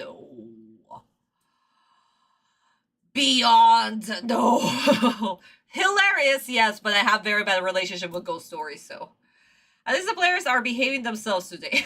Yes, apparently. Ignore the fact that Yugi was talking out his head during the duels of Season 1, that'll no longer be a thing. Really, Dweezil, that's not gonna be a thing? Yugi is not going to be talking non-stop in Autumn's head while Autumn is dueling? Really? It's actually going to be Autumn talking in his own head while he's dueling? that's gonna be a thing? Oh my god. Which episode is it? Can I skip all of this then? Good god. Ah. Oh, sweet mother of God. Okay. Okay, I need just a little bit more time. I'm also almost out of my drink. Jesus Christ, we're only halfway through the episode. God. Ah. Man, if they're actually going to start fixing this shit, whatever the mess that they themselves have created, I will be extremely happy, and maybe I'll actually enjoy 4Kids. Maybe. I won't be that kid from the meme that I created for this week, because no. At this point, I am cringing, I am pissed. Start with Battle City, if I remember correctly. Oh god, that's such a long time. We still have... okay, so we still have... these 2 episodes. Then it's the episode where Autumn and Yugi talk to each other. And then the Kaiba episode. Then we have the Buying the Dual Disc episode. And then we have the Shizuka. Oh, that's a long time. No. Okay. Fine. I can endure. It's fine. I want to... Actually, guys, I really want to see the change. Now that Weasel mentioned that, I really want to see the change. Oh my god. If it's actually gonna get good and I might start enjoying 4Kids dub, yes, I'm all in for it. Because I enjoy the voice actors. I still hate the freaking dialogue. Speaking of dialogue. Let's go. Hurry! Yugi may be in trouble! Just point the way, Taya. We're right behind you. Yeah, any creep picks on our buddy has to deal with us all. Well, Anzu, that was a long-ass corridor that led you to school.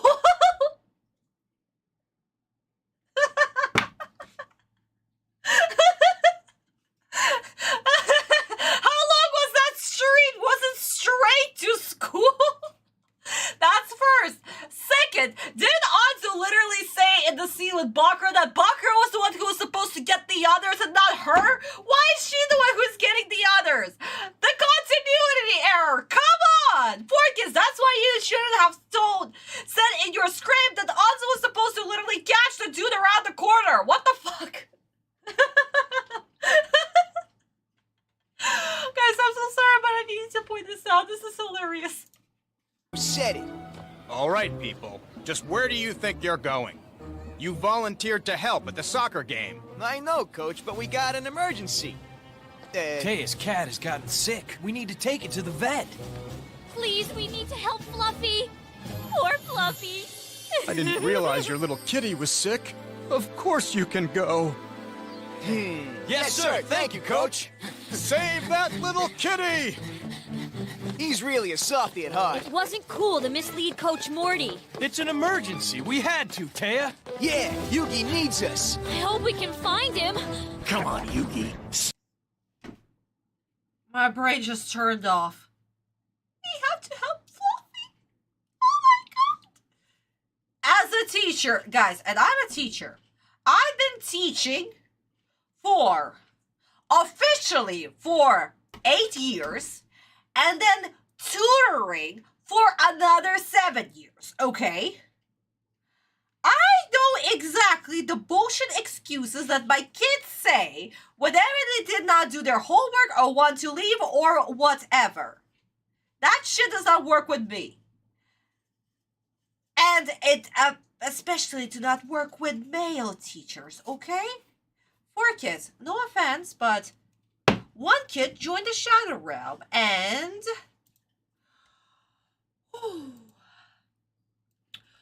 4Kids random jokes! Because no! Huge right there. No.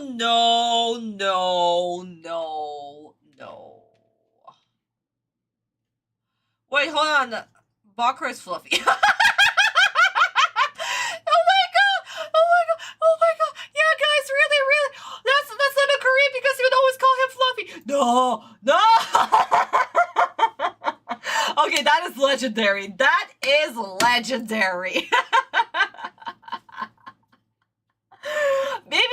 Poor little Karibo got the fluffy joke. Oh my god. Oh my god. Oh, okay, okay. Good god. Yeah. Yugi's kitty. Yes, Yugi's kitty and Bakura is fluffy, so there you go. They need to go and save them. Oh, okay, okay. Japanese version, let's go. 遊戯の千年パズルが盗まれた？きっとデュエリストキングダムでの遊戯の成功を妬んでるやつだ。遊戯も狙われてるかもしれない。急ごうぜ。あ、君たちどこへ行くんだ？もう授業が始まる時間じゃないか。武藤のやつが急病で苦しい息の下で俺たちの名前を呼んでるんです。私たち行ってあげないと遊戯君が。そうか、そうだったのか。早く行ってあげなさい、君たち。はい、先生。しっかり武藤君を励ましてやるんだぞ。ちょろいぜ。でもバレたら後が怖いわよ。仕方ねえだろ、緊急事態だ。嘘も小便だぜ。違うでしょそれ。じゃあ大便。言うな。Oh. Guys, completely different excuse. They actually used Yugi. That he could be in the hospital and dying. You know? And actually, Yugi will end up in the hospital because he'll be burned a little bit. A lot. But still. Why did Forkins win an entire soccer game? Apparently because the teacher that will stop them is the gym teacher. So that's why we have the soccer game for no fucking reason. That's better. A dying student rental cat. Yes, exactly. Exactly, guys. That's what I'm saying. Ah, there you go. Oh my god. Guys, that's it. That's why I'm done with 4Kids. Random jokes, random stupidity, random BSery. All of it. All the shit. And we still have 6 minutes to go. And I'm already tired. I'm already so fucking tired. And I'm out of my drink almost. That is a much better explanation. Yeah. Oh boy. Oh boy. Anyway, guys. In the manga, we still haven't gone to the point that I want to talk about. It's going to be the next episode. But as we remember, because Yugi was literally kidnapped, the gang was looking for him, right? And that's why Bakura was also looking for him. So, as we remember, after Yugi literally got detained, basically, the gang was talking to the guards and being like, yeah, no, we had another guy with us. Yugi, basically. He went to your shop. Where is it? But in the end, they decided to go back to Kami's shop and see if he's there. So, that's what happened. And that's where we have Bakura, literally, well, Yabi Bakura, activating and be like, oh, what a needy freaking king. Which is hilarious. And the gang basically goes back to the shop. Since Honda wasn't with them, he notices that Bakura enters the shop.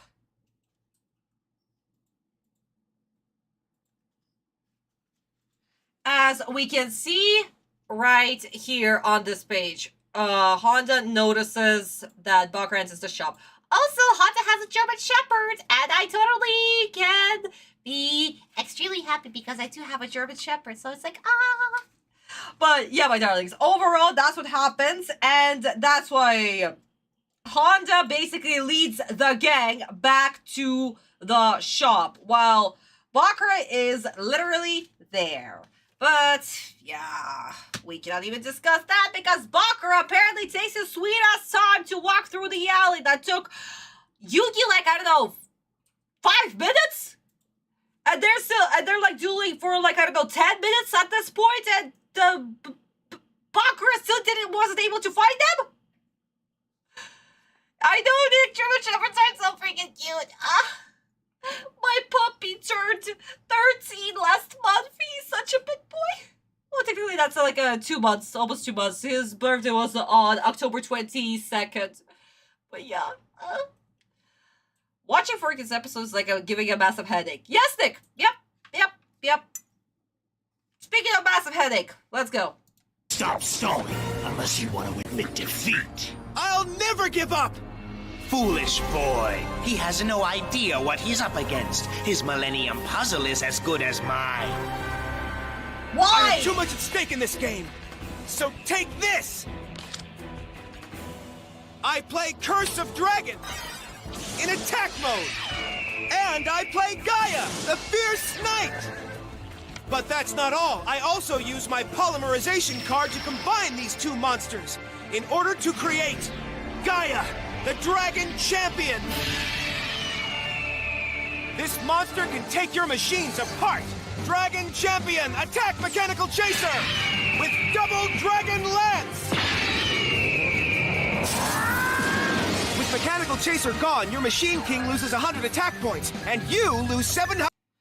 Okay, I'm so sorry, but oh my god, once again, the falcon noises, the freaking falcon. Why the hell we have a caw, bitch, I'm a fucking dragon. Once again, when will 4Kids actually fix this? This is what I'm getting annoyed the most. When the fuck does 4Kids fix this? Jesus Christ, that's first. Second, a machine monster also sounds like a goddamn cat. We had a little meow moment. Good God. And then again, the Machine King also sounded like a goddamn cow. There was also that I totally forgot to mention. Wait, did he summon twice? Apparently, yes, he did. He summoned twice. Because once again, the studio is the one who is writing the duels, not Sensei. So, yeah. Maybe he, I don't know, summoned the dragon and then Few summoned to do the champion thing. Oops. I don't know. But yeah, no, he did summon twice. That's a studio mistake right there. And my drink is done. Oh well. I guess, guys, we are switching to regular water. Because I did not prepare a third glass. I only prepared just water. Please. Let me cleanse all the 4Kids' sins. Cheers.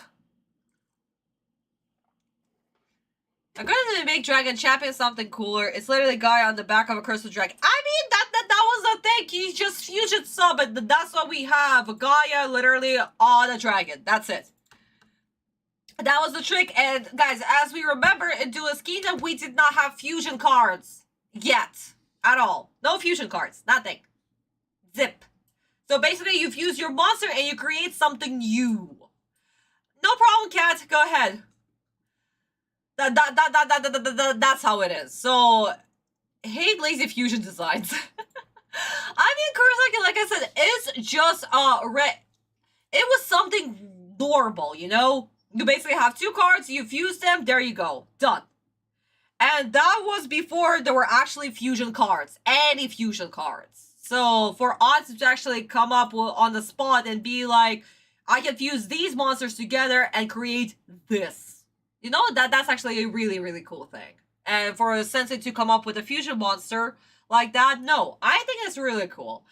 But, again, this was way before the fusion cards. And official fusion cards we are going to have is, of course, in Battle City. And Battle City hasn't started just yet.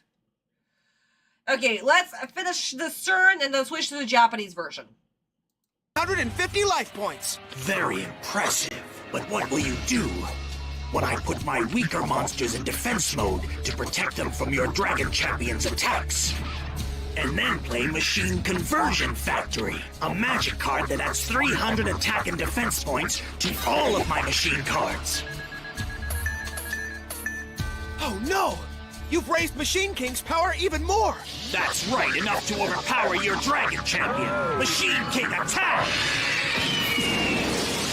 Your offensive is over, Yugi. Your champion destroyed. I've made Keith's machine monster's attack strength overwhelming. So why don't you stop resisting and just hand over your puzzle to me? It's the inevitable conclusion to our game anyway. What am I going to do? I have to stop him somehow. But how? He's assembled an army of the most rare and powerful machines and duel monsters. Wait! The summoned skull! This gives me an idea. But first, I'll have to play a magic card. Your machines might be the most impressive I've seen, but they're still made out of metal, so I play Makyu! You think a little mist will destroy my machines? It won't destroy them, but it will cause them to rust and lower their points.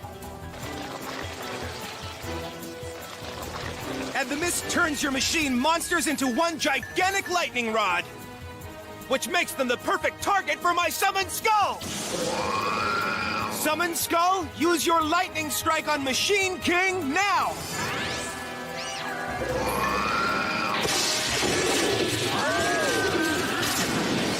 Any more machines for the junk heap?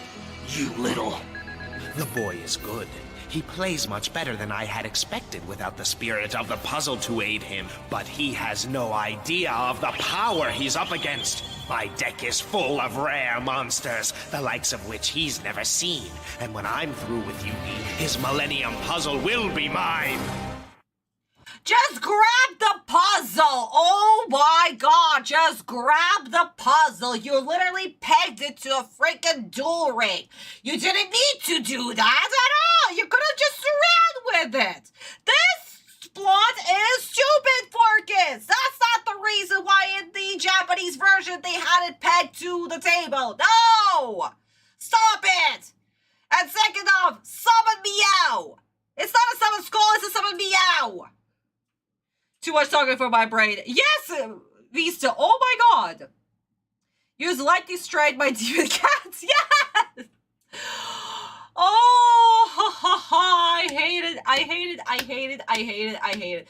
4 kids don't know how to write a goddamn plot. The shit that they pull does not work. This is all just stupid. Also, come on.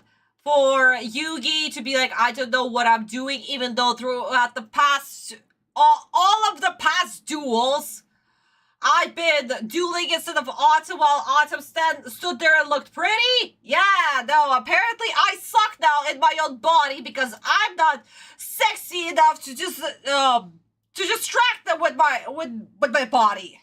I don't know. Good God. No, Demon Fluffy. Okay, Daniel, that's funny. That is funny. Okay. Okay. Apparently, Yugi is not going to save the day. Apparently. Which is surprising, honestly. Oi. Honestly, guys, are we actually even going to hit any bingos today? Because we are so close and yet so far. Who knows? This might be the time where...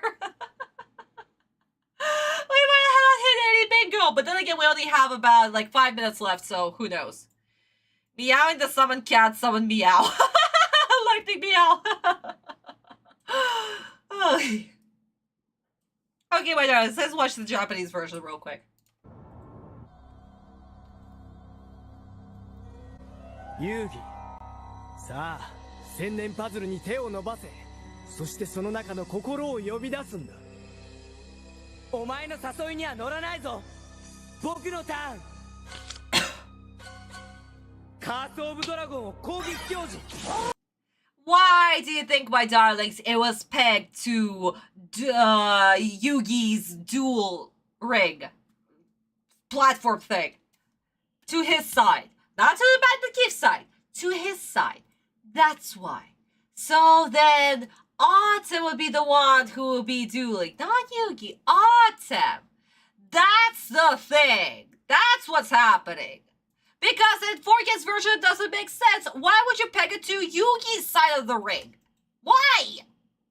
そして暗黒騎士ガイア。暗黒騎士ガイアとカースオブドラゴンを融合。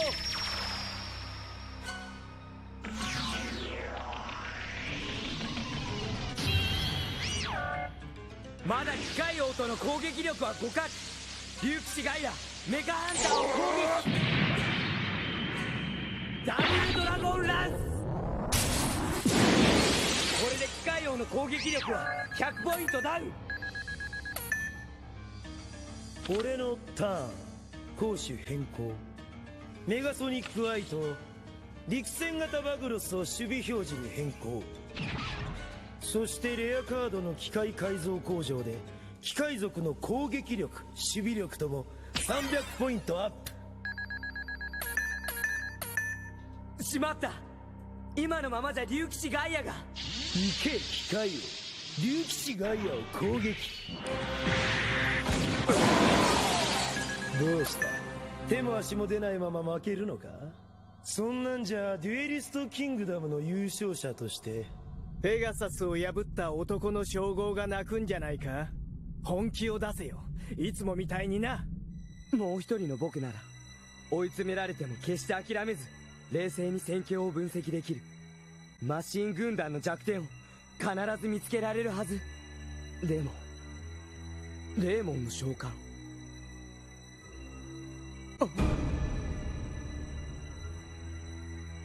そうか、精密な機械ほど弱点があるものだよ。今それを教えてあげる。コンボ攻撃マキュー。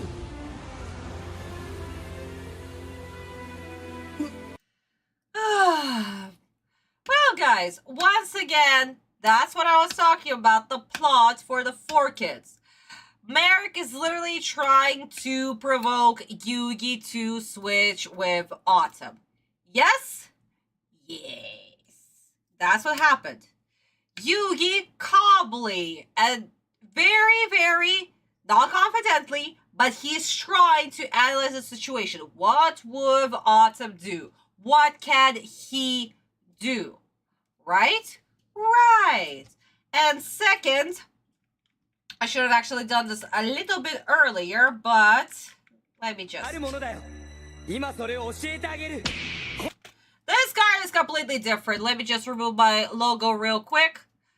My Q is completely different from the 4Kids version. And you know what that means?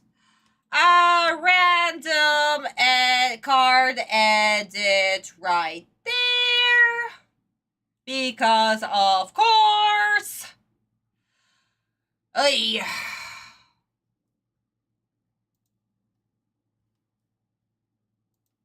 Combo 攻撃マキュー。なんだこの霧雨は。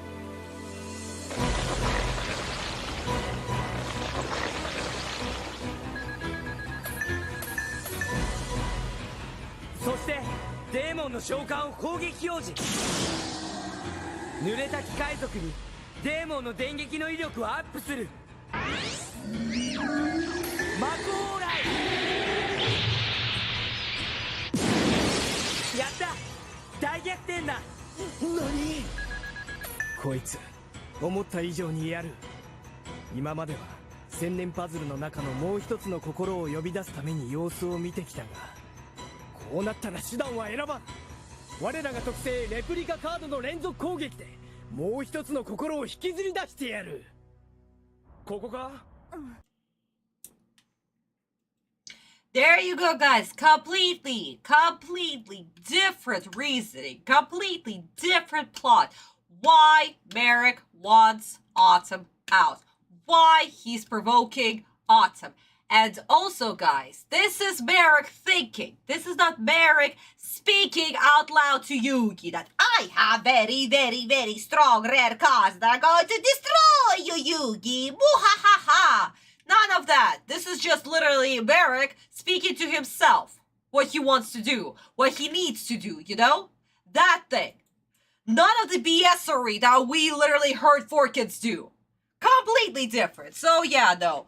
For 4Kids Dog, we already took away a kid, but for the random card edit, yeah, that's just... Oh, Lisa Honey, thank you. Thank you for keeping the countdown. But yeah, huge no. Huge no. Fun fact, in the movie, a lot of the card... Really, they did. The card... Wow. Well, once we finish Battle City, I might watch the 4Kids version of the Pyramid of Light. Technically, the original version, because that was 4Kids' creation. Though, since guys, you didn't know, I mean, yeah, no, I'm still going to show you the Japanese version, how they fix the dialogue, but yeah. Oi. 4Kids anime version hates text cards and the I mean, as we saw in 4Kids, yeah, they hate dialogue everywhere, the text everywhere. Abso-fucking-lutely. It removes any text. English text, Japanese text, all the text must be gone. Because apparently kids don't know how to read. Aw, thank you. Okay. Oi. Let us, guys, watch the 4Kids version, and then we might actually go back and talk about Maruyama-sensei's animation style, because we need to talk about him. After all, this is his second to last episode. So, they went running down this alley? Uh-huh. These How arrows. do you know? Hey, you think Yugi tacked these things up here for us? I don't think he had the time, Joey. Hey, guys, look at that! Oh, no. How are we gonna find him? Now you're the one who's stalling. Are you gonna draw or what? At this point, you just follow the paper. There's random paper. Just follow the paper.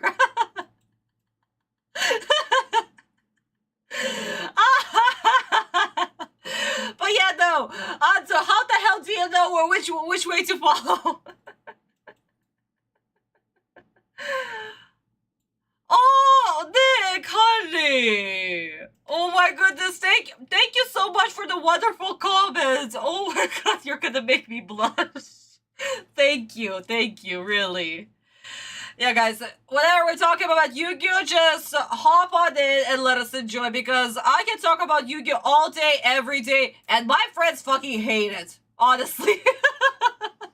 My IRL friends effing hate it because Yu-Gi-Oh is not a thing in Russia, so they never watched it, never read the manga, nothing. And all of a sudden, I can just randomly talk about, oh, do you know that Sensei did this and this and this and that here?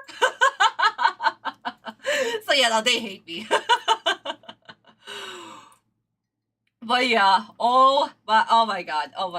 How does Anzu know which alley is it? Because it was supposed to be a random alley, as it was mentioned all the freaking previous time. But yeah, no, honestly, they can just follow the paper. If they see a paper that was sticked with a random arrow, just follow the paper. That's it. That's the way to do it. Oh my goodness. Anyway, let's finish the scene real quick. I've picked the graceful charity card. By placing this card on the table, I'm able to draw 3 new cards from my deck. And I'm confident that they'll be exactly the cards I need to end this duel once and for all.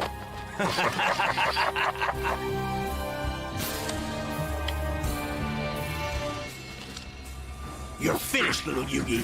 I've drawn the ultra-rare Zero Ritual card. It's used to summon one of the most powerful monsters in the game! Whoa. I've never even heard of the Zero Ritual card before, but I've got a sneaking suspicion that I'm about to learn more about it than I really want to know. How perceptive. For once I put Zero Ritual into play, this duel is over. Maybe, but activating a ritual card takes more than just talk. You also need to have the right monster card in your hand, and what are the odds of that? Oh, no way! Maybe you finally understand the power you are up against, Yugi. Now, Zero Ritual sacrifices my 2 remaining monsters in order to bring forth the greatest of my creatures. Behold the instrument of your destruction, one of the strongest beasts and duel monsters. Behold, Zero the Mand! Our battle ends here. Say goodbye to your Millennium Puzzle. Zero, attack now!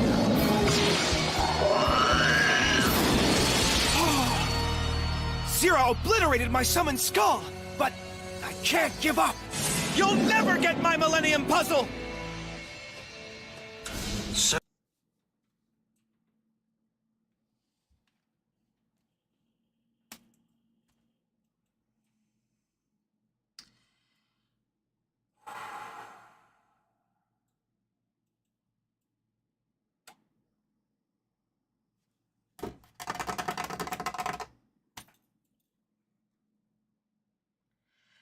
It's the first ever ritual. Monsters required to be in hand. I know, and Yugi explaining the rules. Yeah. Sure. Ooh, he killed Fluffy. Yes, he did. He killed the summon Meow. God. Okay. Guys, honestly, I'm I've said about all of this that I've just I've said all that about what I've just witnessed throughout the whole stream. And they're still going the exact same trajectory. And doing the exact same mistakes. And doing the exact same bullshit dialogue. And there is even more. I'm going to pause it. Let's watch the Japanese version. I'm going to pause in all these moments. And then you guys will see what I'm going to take on the bingo card. ひょっとしてこの矢印遊戯の行き先を示してるんじゃねえかアンズでも誰がそんなことおいあれを見ろこれじゃわからないわさあ Yugi's friends are not stupid. Jonochi is not stupid. When would Yugi have the time to put up the arrows? Like, come on. Stop making Jonochi stupid. Seriously. The question is, who would do it? Was this a setup? That's the thing, right? Right. どっちのターンだよ魔法カード天使の施しデッキからカードを3枚引きその後手札からカードを2枚捨てる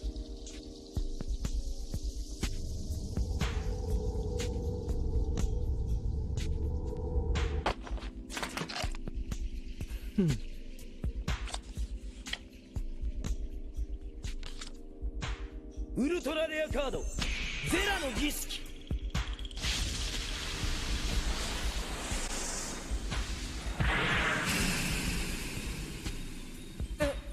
ゼラの儀式って星の数の合計が8個以上のモンスターを生贄にしてゼラを降臨させることができるカードその通りだ Yugi is not stupid. Yugi is not stupid. Stop making Yugi stupid. Please. No. This boy is supposed to be the future king of games. He is just as strong as Autumn. And as we know, by the end of the series, even stronger than Autumn, okay? He is just lacking the confidence to duel properly. So please, do not make Yugi stupid that Yugi doesn't know what a card does. Hello? No. And again, guys, if we are following by the rules of the manga and anime, right?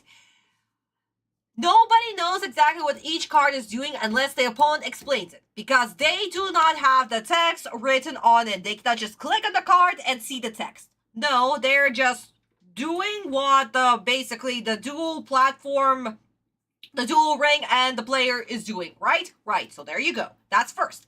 Second, for Yugi to literally say the name of what the card does before even Bandit Keith has to explain it shows that Yugi is a really smart duelist. Even if it's a rare card, he still can tell what it does just by him summoning it, basically. Right? Right. So please, do not make Yugi stupid. Thank you. That's already second. ゼラは悪魔族の中でも最強クラスの凶暴なカード。でもオリジナルは世界でも3枚しかない。見た人さえ少ない。ウルトラ中のウルトラレアカードだってじいちゃんから聞いたことが。まさか。陸戦型バグロスとネガソニックアイを生贄としてゼラを召喚する。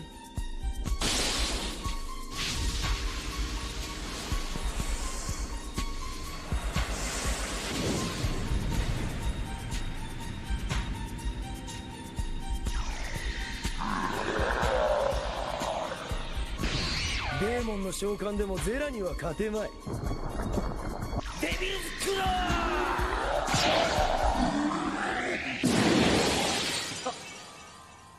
あんなウルトラレアカード僕じゃ勝てない。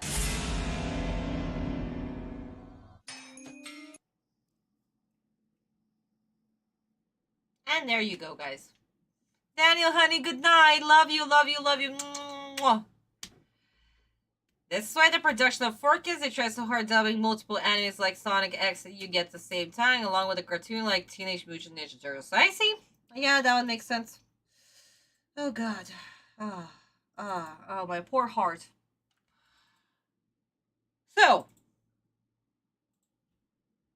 Bandit Keith did not announce being ominous and shit and doing whatever bullshit. Ooh, I am going to defeat you. And Yugi did not try to be a smartass and being like, oh, you need to have it in your hand, you need to do this, you need to have the right materials, blah, blah, blah, blah, blah. There was none of that either. And we are afraid of this card because it's literally one of the 3 copies in the world. So for Bandit Keith to actually have it, it's almost impossible. And there he is. And also, it's not a machine monster. So that is double the hit. And because Yugi lacks the confidence, he can be like, oh my god, how am I supposed to do this? How? What can I do? I'm just Yugi. But without my other self, I cannot do shit. That's where the panic sits in, because that's part of his character. Yugi's still not confident in his own abilities, even though Autumn can literally tell him otherwise and be like, yeah, no, you can wipe the floor with these duelists, no freaking problem. And that's where the problems arise. So, my darlings, as promised, what am I going to do? I'm just going to do this. Yugi comes up with the plot just because. Because honestly, this was absolutely stupid. Also, I forgot to pause just a second right here.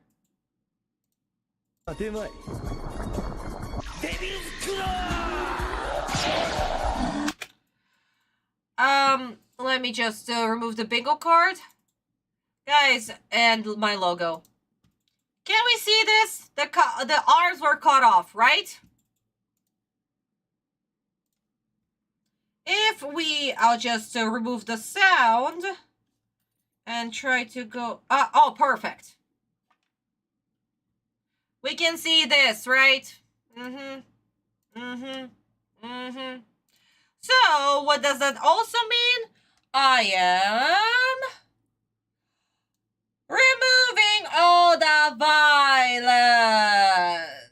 right here. And guys, that means that we've hit bingo. Because, oh my fucking god.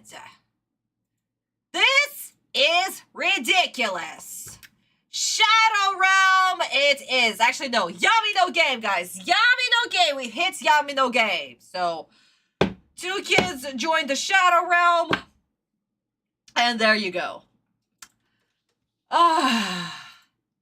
And bingo indeed, yeah. 4 kids were like 4 trash. Oh, Nick, that's cute.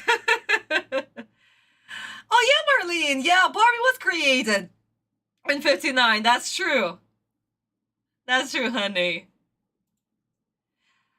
Duel Monsters was, okay, so the Duel Monsters anime was created in 2004, in 2000s, and it was finished in 2004. It was in September 2004. Oh my god. But yeah, my darlings, there you go. We hit a bingo. Unfucking believable. And that's why I was like, I'm just going to leave it to the end once you see the Japanese version, because no. Just one huge no. That whole scene was absolute trash right there. Guys, I'm also thinking maybe since it was a super rare card, right? Making a powerful scene feel meh. Should we add it? Because it was supposed to be a powerful scene. Technically, Bandit Keith summons an ultra rare monster that is literally only... yeah, no, not yet. You did not need to send the GIF, even though we hit a bingo cat. But, it was an ultra rare monster, right? Right. Was Yugi terrified? Yes, he was. Is he almost to the point where he wants to call Ata for help? Kind of. Yeah. So should we add this? I'm not sure. I'm still like thinking about it. Because it's not a very powerful scene, but at the same time, it was completely reduced to shit. Okay, Julian says yes. Then I guess we're adding another kid right there.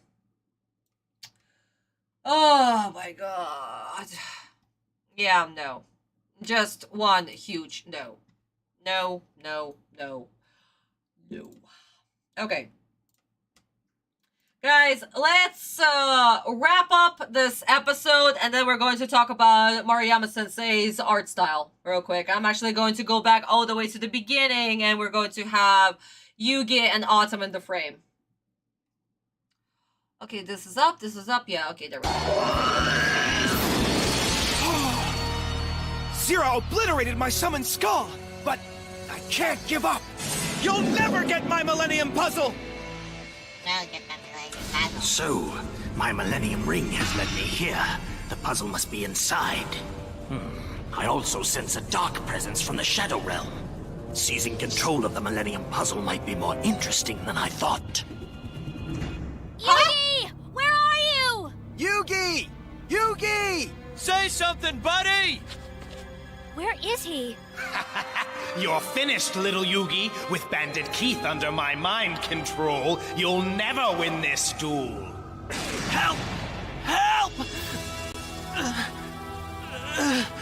Keith, your resistance is futile. It's time for me to end this duel and take what's mine. What do I do now? I have nothing to fight his monster with. If only I could call on the spirit and ask for his help. But we've lost contact. I think Yugi's finally figured out it's hopeless. He will fall against my superior monsters, and the Millennium Puzzle will be in my control!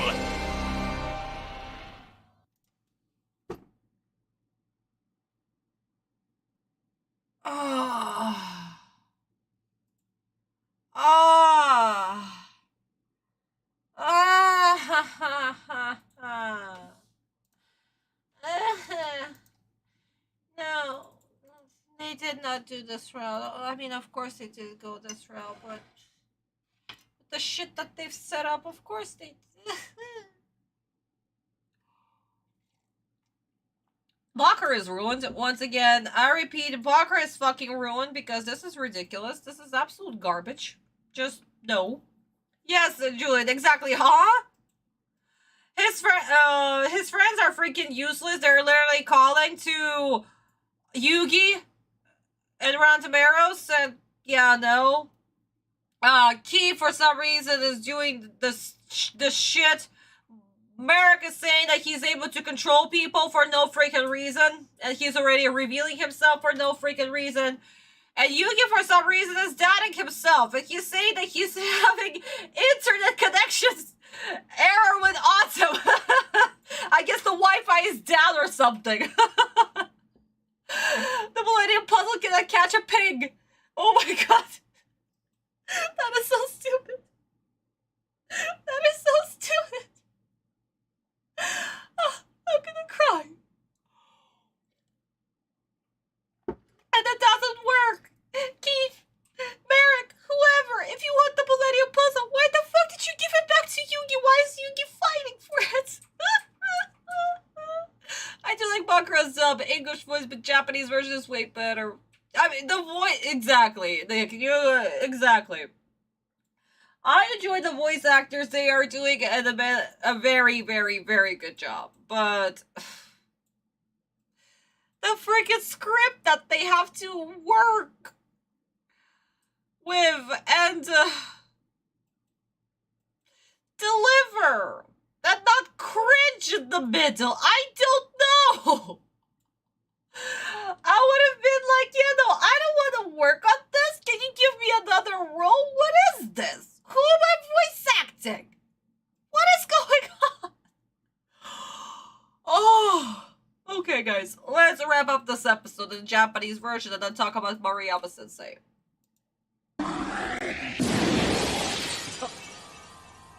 あんなウルトラレアカード僕じゃ勝てない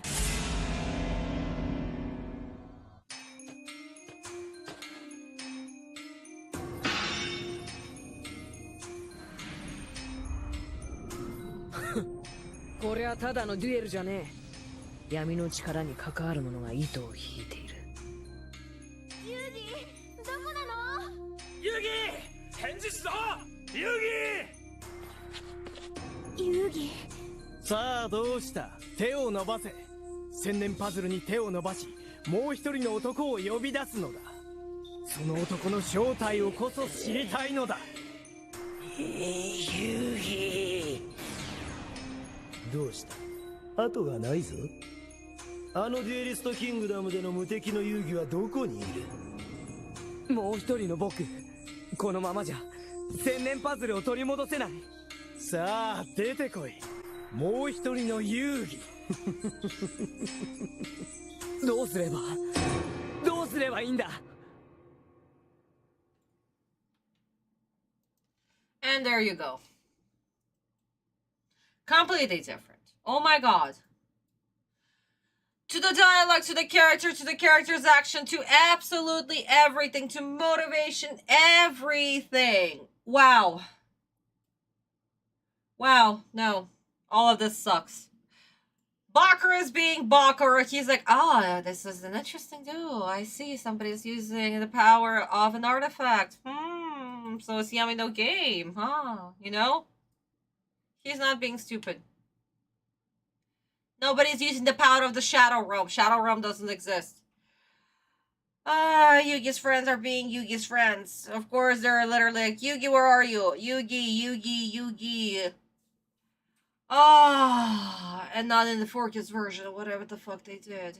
And here, Yugi is terrified, but he also knows that no matter what, during this duel, we cannot have Autumn actually come out. No matter what, no matter how bad the circumstances are going to be. Yeah.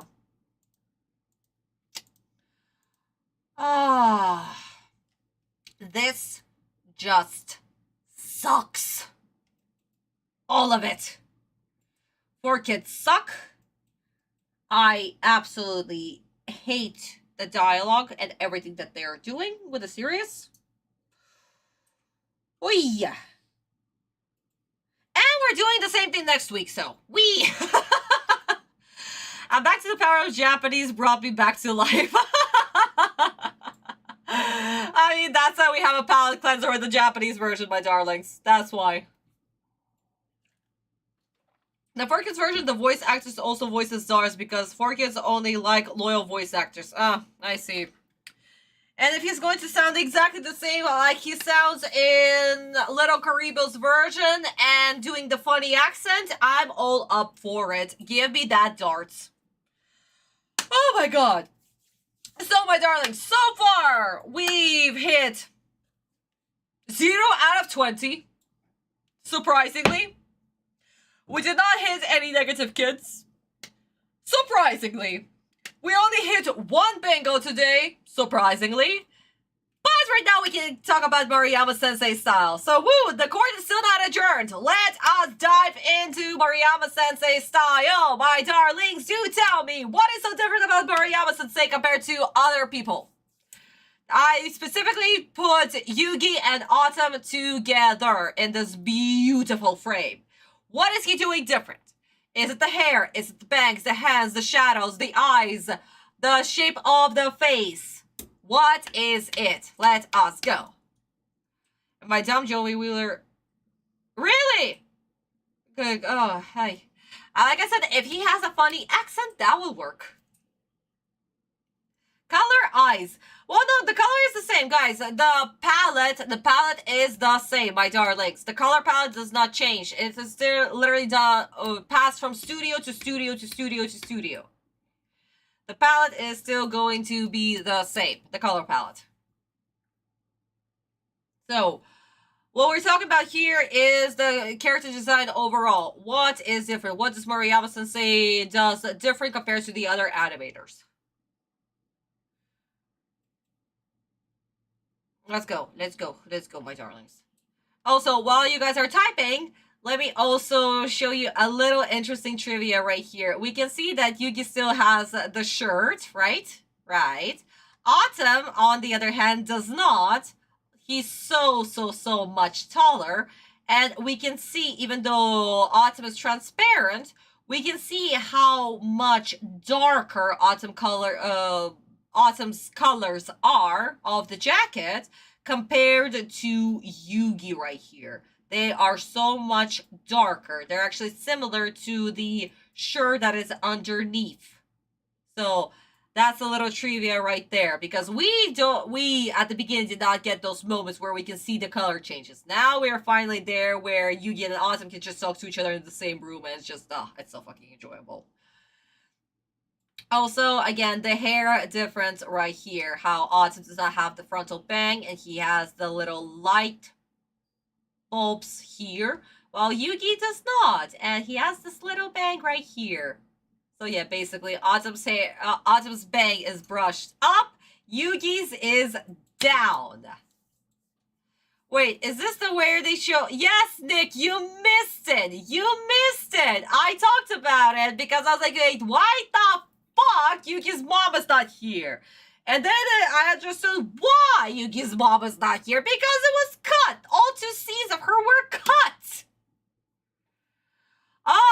Yeah, no, I talked about it, Nick. If you want, you can rewatch the beginning of the stream and you'll see my reaction. So, my darlings, what is different about Maruyama compared to, I don't know, Kagami, or Aki-sensei, or Hiroyama, or Tsuji-sensei, or Sugimoto-sensei? What is different about him?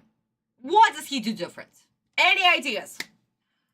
If no ideas, I'm just going to give you a small little lecture.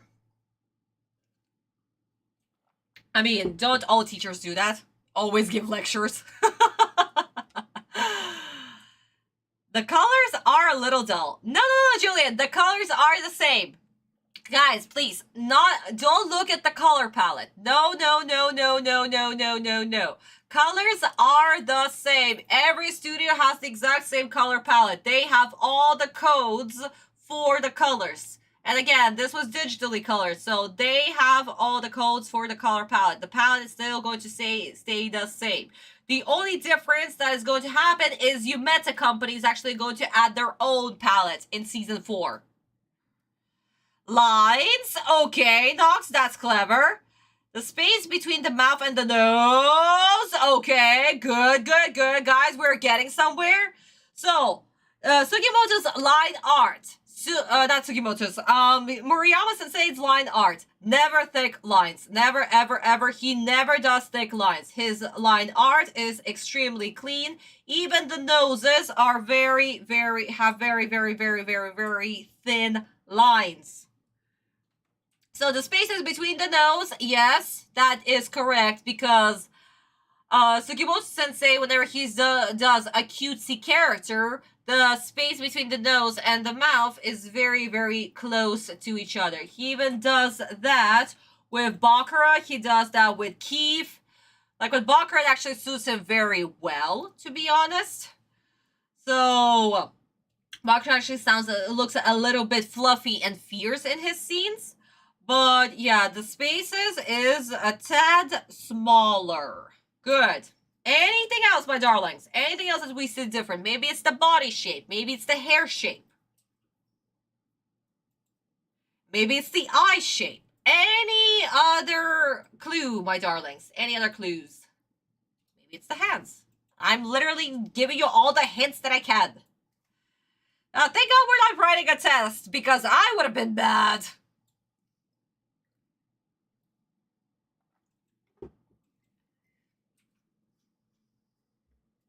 Any ideas, my darlings? So we have the nose and the mouth, how close it is, and the line art. Anything else? Maybe lines on the face or the shadows, how they're placed. My darlings, we haven't done this in a while. You are losing your beautiful track of guessing correctly.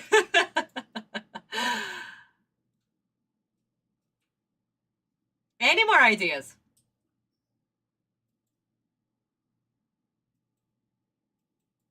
No? No idea? Chain? No, the chain is fine. The chain was literally added in this episode, honey. Okay, my darling, so little Yugi's eyeliner is a little bit noticeable, and Natsu's eyeliner is more thicker to me. Okay, good, Julian, excellent, good point.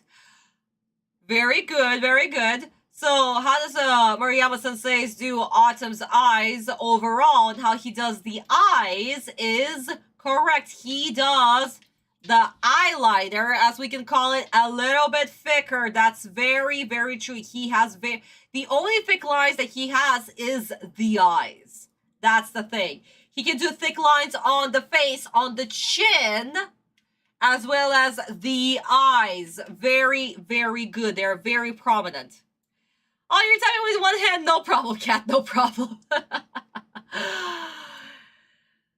But yeah, okay. Eyes are good. Anything else? Maybe space between the eyes. Any idea? Well, yes, Autumn is taller. That's how he is in the manga. That's true.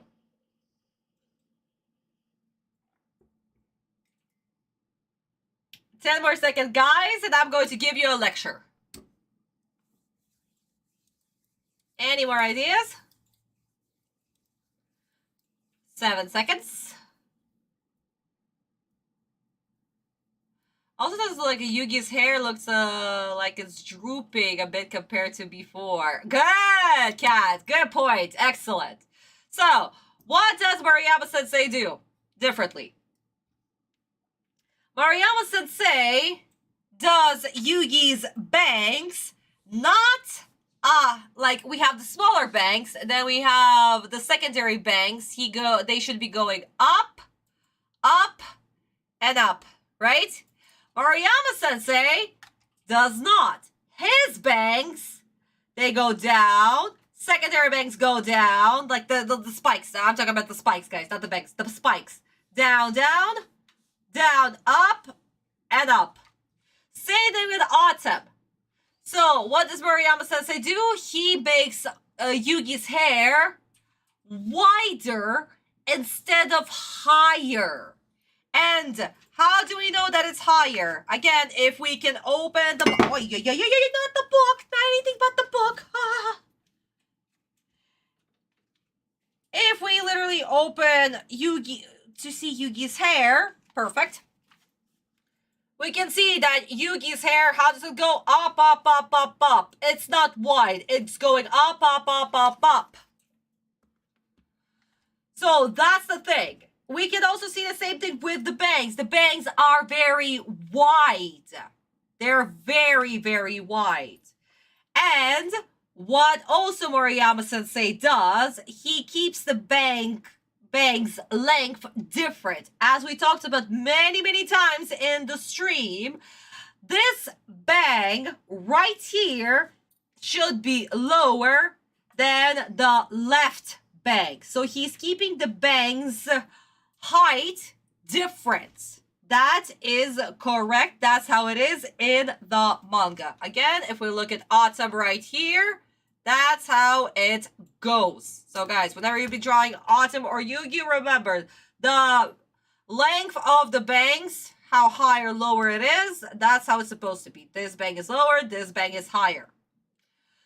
But we can also see that this bang is not super long. He actually, for Yugi, he keeps them very short. Unlike Autumn, he keeps them pretty long how they're supposed to be. They are accurate to the original design. With Yugi, yeah, no, they're very short. We you look right here, they are very, very short. They should be definitely longer. Yugi is taller, he's sterner gaze, and apparently more yes! Autumn is more muscular than Yugi. That's 100% fact. So, that's the thing. That's what Moriyama-sensei does. We can also see that Moriyama-sensei does the shape of the face. He actually makes the shape of the face wider. Not, longer. I don't know how to explain it. Like, it's not... It's more wider than it is more... I don't know. Longer in the jaw?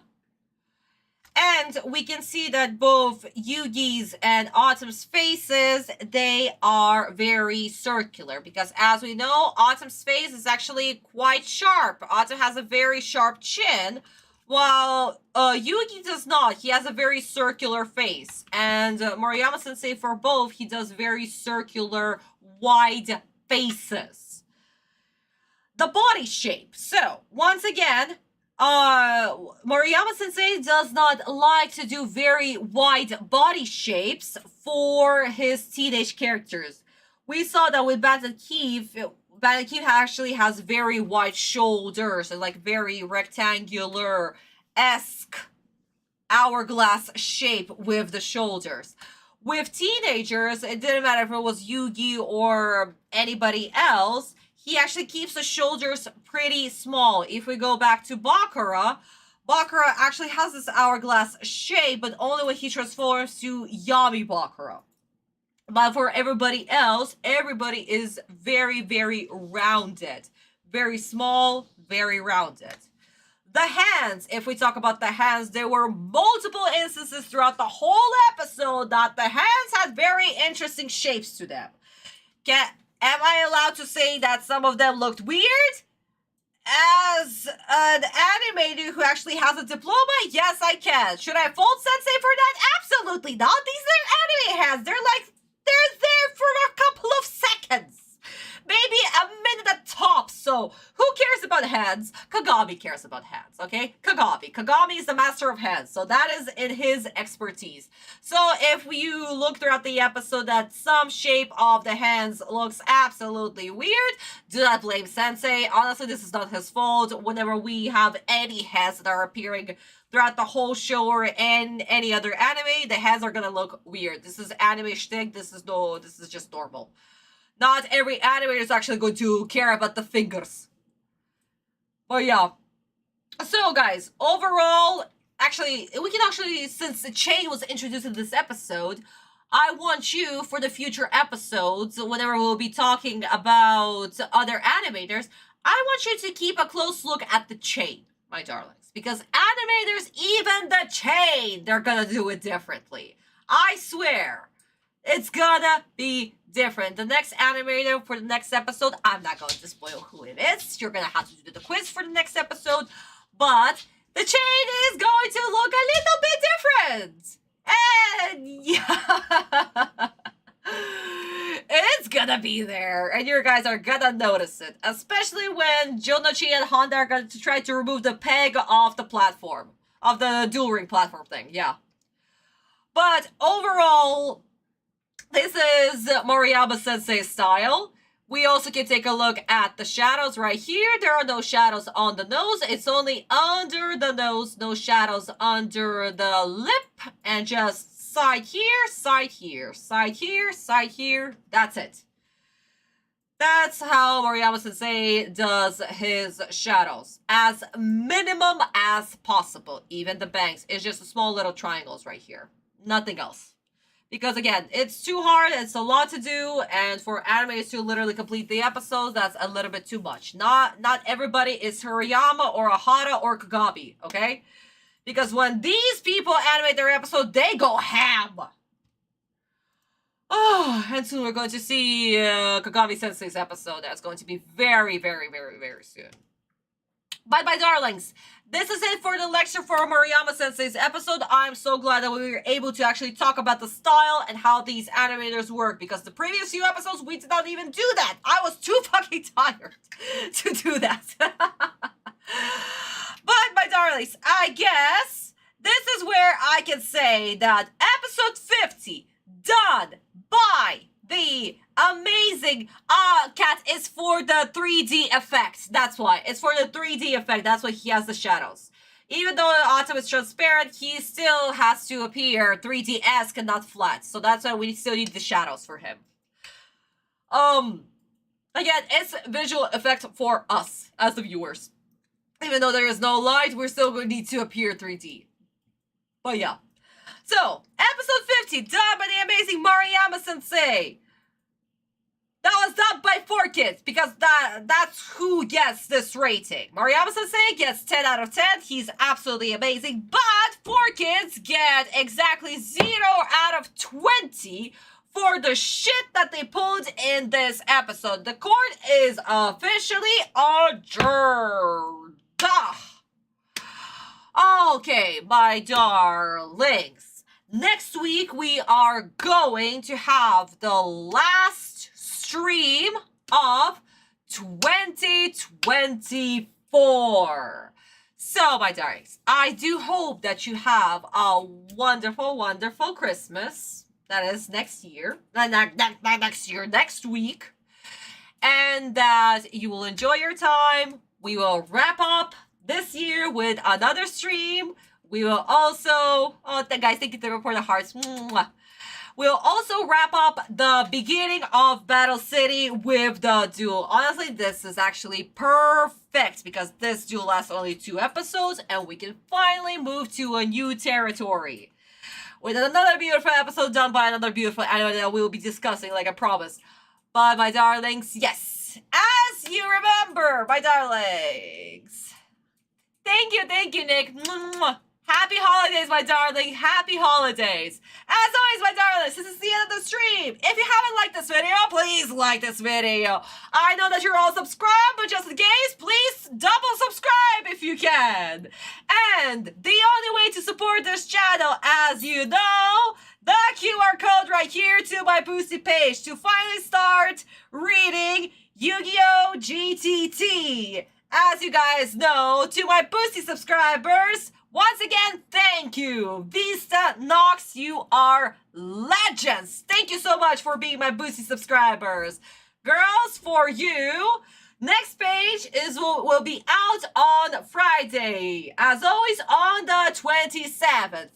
And next month, there'll be new changes to my Boosty page. So you girls are more in for a bigger treat. So, my darlings, please, if you're not a Boosty member, go right here and subscribe to a tier. I love you all so much. Happy holidays to you all. You are all legends. I'll see you all next week after Christmas for our final stream of 2024. Let us have an amazing time and let's continue seeing what will 4Kids do because they still suck. I love you all, my darlings. Huge smooches to you all. Mwah, mwah, mwah, mwah. Goodbye, my darlings. Till next week. Happy holidays. Bye-bye, bye-bye, bye-bye. Bye-bye, bye-bye.